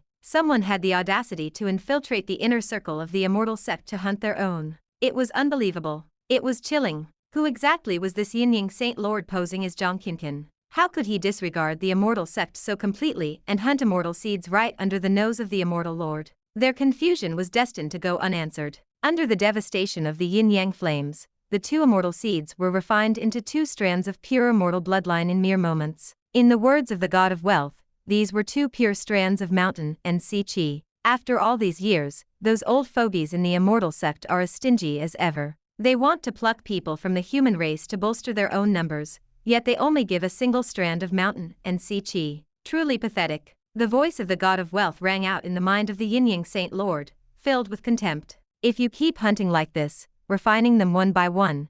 When will you ever have enough energy to merge your past and present lives? When will you truly master the great Tao of yin and yang? Kid, I am in a hurry. I am waiting for you to step into the saint realm, so I can take you to meet the buyer. The yin-yang saint lord remained unruffled. You are anxious, and so am I. Besides, a faster method is right in front of us. He glanced at Jiang Xuan. This boy carries a royal bloodline with a concentration level of 95%. If I devour him, I can merge my lives instantly. But do you have a way to help me kill him? The god of wealth fell silent. After a long pause, he spoke softly. This boy is only in the venerable realm, yet he can kill true gods. He has clearly set foot on the path of proving one's own Tao. Throughout history, only a handful have walked that path, and almost all of them failed. Yet this boy. The voice paused, as if digesting shock. If I am not mistaken, he has likely fully mastered the inheritance of the Earth Emperor. Otherwise, he couldn't have improved this fast. I may have been the Earth Emperor's teacher, but I must admit I am far inferior to that rebellious disciple. For some reason, he not only possessed terrifying talent, but his luck was heaven-defying. He could even use the Shennong Ding, the life-bound treasure of the Flame Emperor. The god of wealth sighed with a mix of nostalgia and resentment. I hadn't even been his teacher for 10 years before he surpassed me. Even I don't know how far the Earth Emperor actually climbed. But one thing is certain. His inheritance is extraordinary. The yin-yang saint lord's lip twitched. Did he really need to be told that? This was the Earth Emperor. Jiang Xuan's strength was formidable, and even the Saint Lord had no absolute certainty of victory, especially in this restricted ghost city. But if it weren't for the massive shadow of the Earth Emperor standing behind Jiang Xuan, he would have moved long ago. Devouring Jiang Xuan's royal blood would be much faster than hunting immortal seeds. He didn't believe for a second that the Earth Emperor hadn't left a life-saving trump card for the boy. In fact, he suspected that if he truly pushed Jiang Xuan into a corner, the Earth Emperor might step out of his secret realm and crush him with a single finger. I am curious. Since you were the teacher of the Earth Emperor, you should have had immense power and resources in the ancient human immoral court. Why did you betray the human race and sell out its destiny? You ended up skinned, deboned, and suppressed in the Four Symbols Palace, the Yin-Yang Saint Lord asked. You would have to ask that rebellious disciple. The god of wealth barked, his emotions fluctuating wildly. He was crowned the Earth Emperor, second only to the human emperor. He held the power of the heavens in his hands, yet he only gave me the position of the god of wealth. Among all the divine authorities, never mind the top-tier gods, like Taihao, who controlled the lunar power. Even if he gave me a minor world to manage, I wouldn't have complained. But he gave me this useless god of wealth title. What good is a god of wealth? I was his teacher. His teacher. The Yin-Yang Saint Lord was speechless. Humans were never satisfied. Greed was a constant across all levels of existence. That was simply human nature. So, do you have a way to kill Jiang Xuan without alerting the Earth Emperor? He asked, tired of the nagging. The god of wealth had no answer. The Yin-Yang Saint Lord realized his companion was useless for this task. Nearby, Jiang Xuan caught the Saint Lord's gaze and smiled. What's the situation? Planning to abandon the darkness and join the light? The Yin-Yang Saint Lord smiled back. If I said yes, would you accept it? In your dreams. Jiang Xuan scoffed. The Saint Lord choked on his words. He hadn't expected such a blunt rejection. His expression turned cold. Then there is nothing left to say. Next time we meet, I will take your life and draw out your royal blood. He turned to leave. Hey, Jiang Xuan called out, laughing. Did I give you permission to go? Zhang Changshao and Zhang Qingtian understood immediately. They locked their divine senses onto the Yin-Yang Saint Lord. One manifested a vast mountain of blade intent, while the other filled the sky with divine light and Tao runes. A murderous intent filled the air like a rising tide. The Yin-Yang Saint Lord stopped and turned back, his face darkening completely. You want the inheritance of the 10 Yama kings, and my goal is to hunt immortal seeds. There is no conflict of interest. Fighting now brings no benefit to either of us. You still don't understand me, Jiang Xuan said, shaking his head. Do I look like the kind of person who only acts for profit? Besides, Jiang Xuan moved. He gripped Qingfeng, his figure becoming a blur as he charged forward with lethal intent. The second half of his sentence reached the Saint Lord's ears through the vibrating air. Killing you won't stop me from getting the inheritance. Arrogant. The Yin-Yang Saint Lord was furious. He had wanted to let things settle and retreat, especially since a big battle might alert other immortal seeds and expose him. But Jiang Xuan was relentless. This was a death wish. Your strength has improved quickly, but thinking you can keep me here is a pipe dream. You are still far too green. Yin and yang energy surged in the Saint Lord's hands, swirling with the laws of the Great Dao to form a massive millstone of heaven and earth. With a grinding roar, it began to turn, obliterating all laws and crushing the void into dust. The extreme destructive force caused the surrounding space to collapse into a void of absolute darkness. Standing at the center, the Yin-Yang Saint Lord looked like a holy being who ruled over life and death. The millstone sealed the surrounding space, creating an absolute domain that forced Jiang Xuan to reveal himself. His world-transcending speed was neutralized. If you insist on dying today, I don't mind fulfilling that wish. The millstone of heaven and earth rolled toward Jiang Xuan with world-ending force. Everything except the Hall of Biancheng was ground into powder. Zhang Changshao and Zhang Qingtian turned pale. They instinctively prepared their trump cards to help him. Even they felt a sense of dread at the power the Yin-Yang Saint Lord was displaying. It was a spine-chilling sensation. Jiang Xuan felt a sudden flash of fear, the kind born of biological instinct. Even with his immense willpower, he couldn't immediately suppress it. This was rare. With his current combat power, he could stand his ground against a heavenly god at their peak. It was clear the Yin-Yang Saint Lord possessed the power to truly threaten his life. However, this didn't make him afraid. It didn't make him back down. On the contrary, it set his blood on fire. He desperately needed a fight like this. He needed the crisis of life and death to push himself further. Breakthroughs in battle were an addictive way to train. The last time he had fought like this was against the immortal sect disciples in the Xiantian realm, but he had suppressed his power then to refine his sword arts. It hadn't been fully satisfying. Jiang Xuan faced the Yin-Yang Saint Lord and smiled. This time might be a lot better. Chapter 549. Clashing with the Yin-Yang Saint Lord. Jiang Xuan stepped forward, blocking Zhang Changshao and the others. Two ancestors, help Zhang Hong claim the inheritance of the king of Biancheng first, he instructed. Leave this to me. The two elder ancestors froze, their eyes wide with worry and disbelief. The strength displayed by the Yin-Yang Saint Lord was terrifying. Even they lacked the absolute confidence to defeat him. For Jiang Xuan to face such a foe alone seemed far too reckless. Jiang Xuan, do not let your emotions cloud your judgment, Zhang Changshao warned sternly. Your growth has been staggering, but this Saint Lord is an anomaly. His power is far deeper than it appears. Jiang Xuan did not waver. His face remained calm, his voice steady. I need this fight. In the next heartbeat, he exploded into action. The Jiang family bloodline erupted like a volcano. A brilliant, divine radiance illuminated the heavens, making him look like a young god wielding supreme authority. He commanded the laws of the world to shatter the oppressive weight of the millstone of heaven and earth. The Jiang family bloodline was a royal bloodline by nature, inherently carrying divine prestige. With Jiang Xuan's concentration at a staggering 95%, a level rivaling the second-generation ancestors, no technique of the Yin-Yang Saint Lord could match his raw aura. As the pressure dissipated, Jiang Xuan streaked across the sky like a bolt of lightning. Watching this, Zhang Changshao sighed. There was no chance to stop him now. He could only pray that Jiang Xuan's gains from the divine farmer pill realm had truly pushed his power to new heights. He turned toward Zhang Hong. Hurry! Zhang Hong knew time was of the essence. Following the memories of the inheritance, she began neutralizing the restrictions surrounding the Hall of Biancheng. Once the path was clear, she entered to claim the sovereign sigil and the king's legacy. Zhang Changshao, Zhang Qingtian, and Zhang Qing took their positions before the hall to protect her. Their eyes remained fixed on the battle high above, ready to intervene the moment Jiang Xuan faced true peril. What is the origin of this Yin-Yang Saint Lord?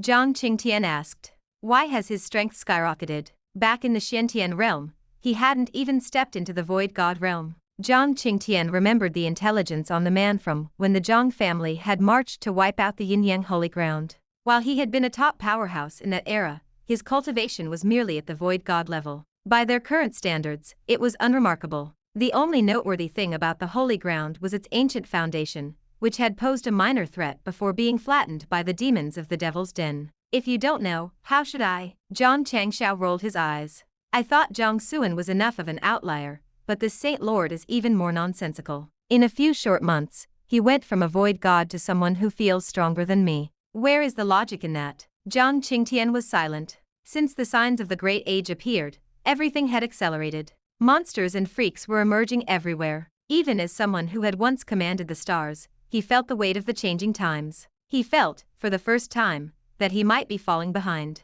He pushed those thoughts aside and focused on the sky. He had to admit that Jiang Xuan's combat was now something even he could learn from. Jiang Xuan struck out with Qingfeng. The blade brought forth a great sun, combining the power of the Sword Dao with the path of fire. A sea of flames transformed into a golden crow that shrieked and circled, its infinite fire rules threatening to boil the very oceans. Even Zhang Changshao marveled at the strike. That boy really is a monster, he muttered. Yet, the Yin-Yang Saint Lord did not seem impressed. Pointless, he snorted. The millstone of heaven and earth began to turn faster, its destructive aura growing colder and more precise. The darkness beneath the millstone rose like a tide from the abyss, swallowing the sea of fire. Even the solar flames could not endure for long. After all, it was only a single wisp of the true sun. The darkness surged on. The Saint Lord's technique remained largely unscathed. Jiang Xuan wasn't surprised. He knew his opponent was formidable, feeling much like the true demons he had fought in the Devil's Den.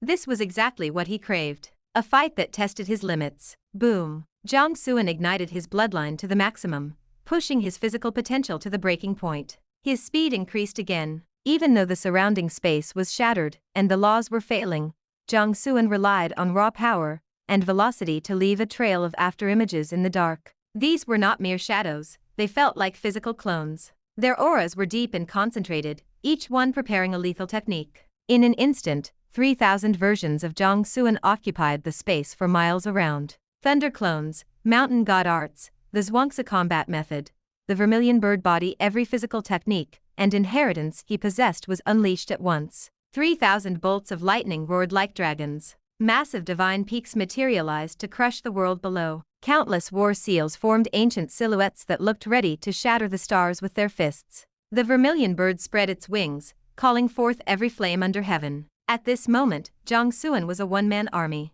Every shadow was a supreme powerhouse capable of destroying heaven and earth. And this was only the beginning of his physical onslaught. Zhang Changshao and the others stared in shock. This is Jiang Xuan's true strength?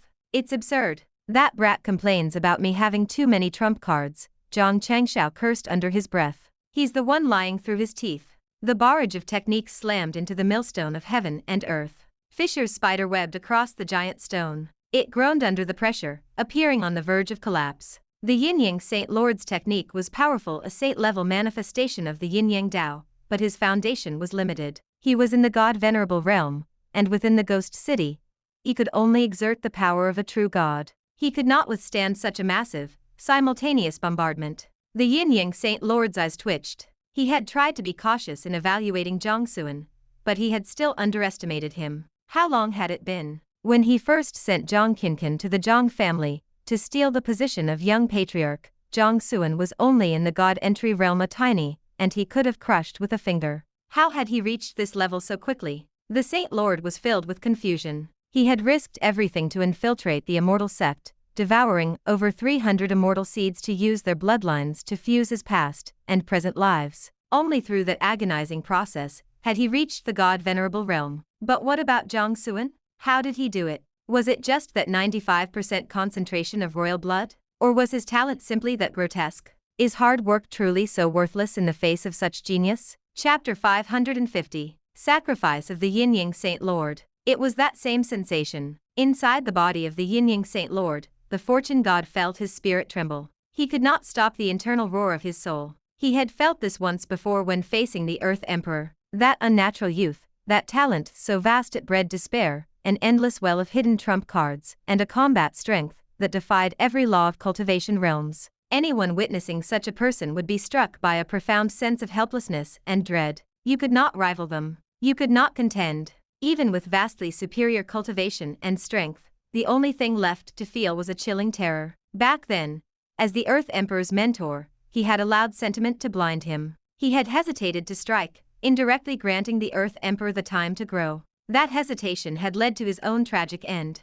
If not for that error, given his relationship with the buyer, how could he have fallen to such a wretched state? Kill him now. The fortune god howled at the Yin-Yang Saint Lord. You must eliminate him at any cost. If he is allowed to grow, he will become the nightmare of your entire life. Believe me, you must kill him now. In the eyes of the fortune god, Jiang Xuan was a mirror image of the Earth Emperor. Given time, he would undoubtedly become the second coming of that man. This was intolerable. If the human race gained another human king, the fortune god's business of selling human destiny would become impossible. The yin-yang Saint Lord filtered out the frantic roars echoing in his sea of consciousness. He was irritated. Did this fool think he didn't realize the threat Jiang Xuan posed? Did he think he didn't want to crush him? Setting aside whether he even had the chance right now, even if he could kill the boy, what about the Earth Emperor standing behind him? Could the Fortune God fight that monster? Could he? The Saint Lord's gaze turned dark. Yin and yang energy surged from his palms, fueling the great mill of heaven and earth with the power of the yin-yang Dao.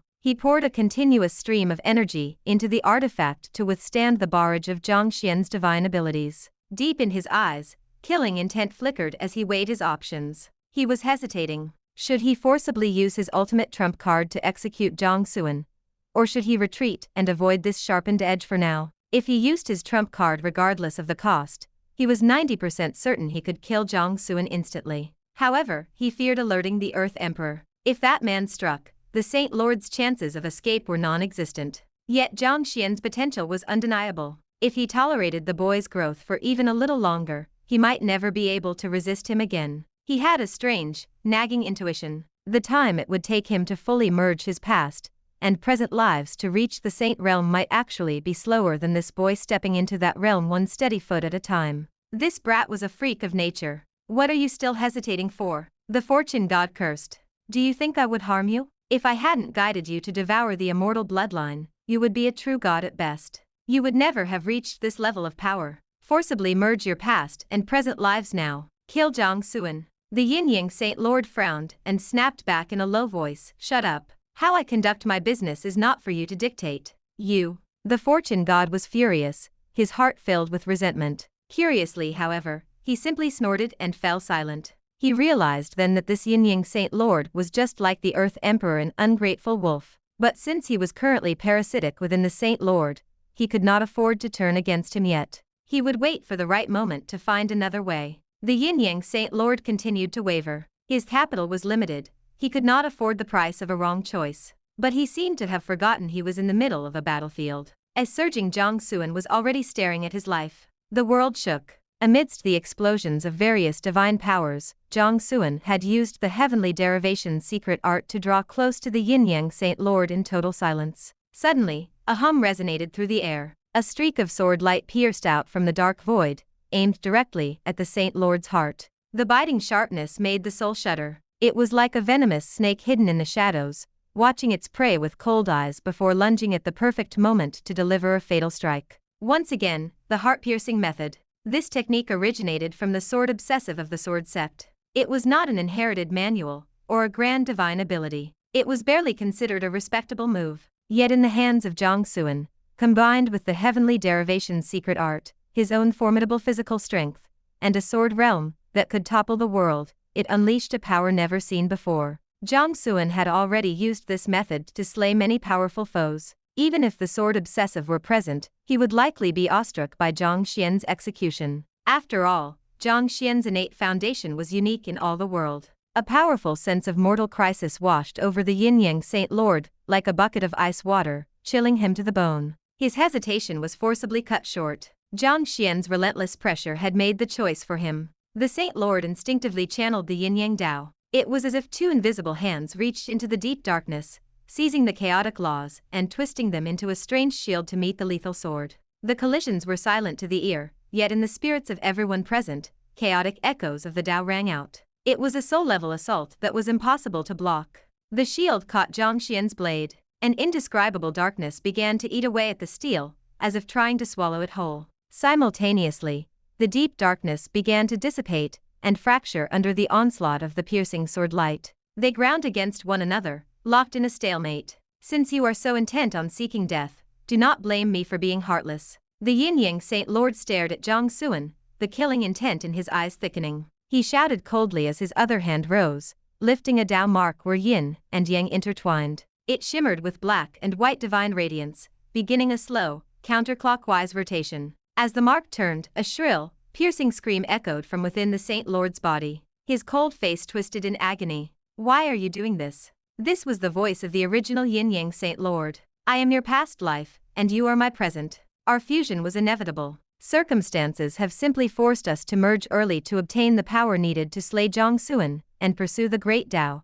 the past life replied calmly. The Yin-Yang Dao is one of the supreme paths, containing the power of order. If fully mastered, there is a chance to glimpse the immortal emperor path. This was my pursuit, and it is your dream. I hope you can carry our shared ambition forward. Otherwise, my sacrifice will be meaningless. As the voice faded, the coldness on the Saint Lord's face was entirely replaced by pain. His deep eyes transformed, one became pure white, the other pure black. They were filled with a high, detached indifference. The Yin-Yang Saint Lord looked at his own hands. He had regained control over his physical body, but he could not find it in himself to be happy. Ever since they arrived in the Xiantian realm and devoured the first strand of immortal blood, the past life had ruthlessly taken the lead, suppressing the Saint Lord's will as if intended to swallow him entirely. He had expected this. The gap in strength, foundation, and means meant he could not resist. He could only curse in his heart and helplessly count down the days of his life. He never imagined that at this critical moment,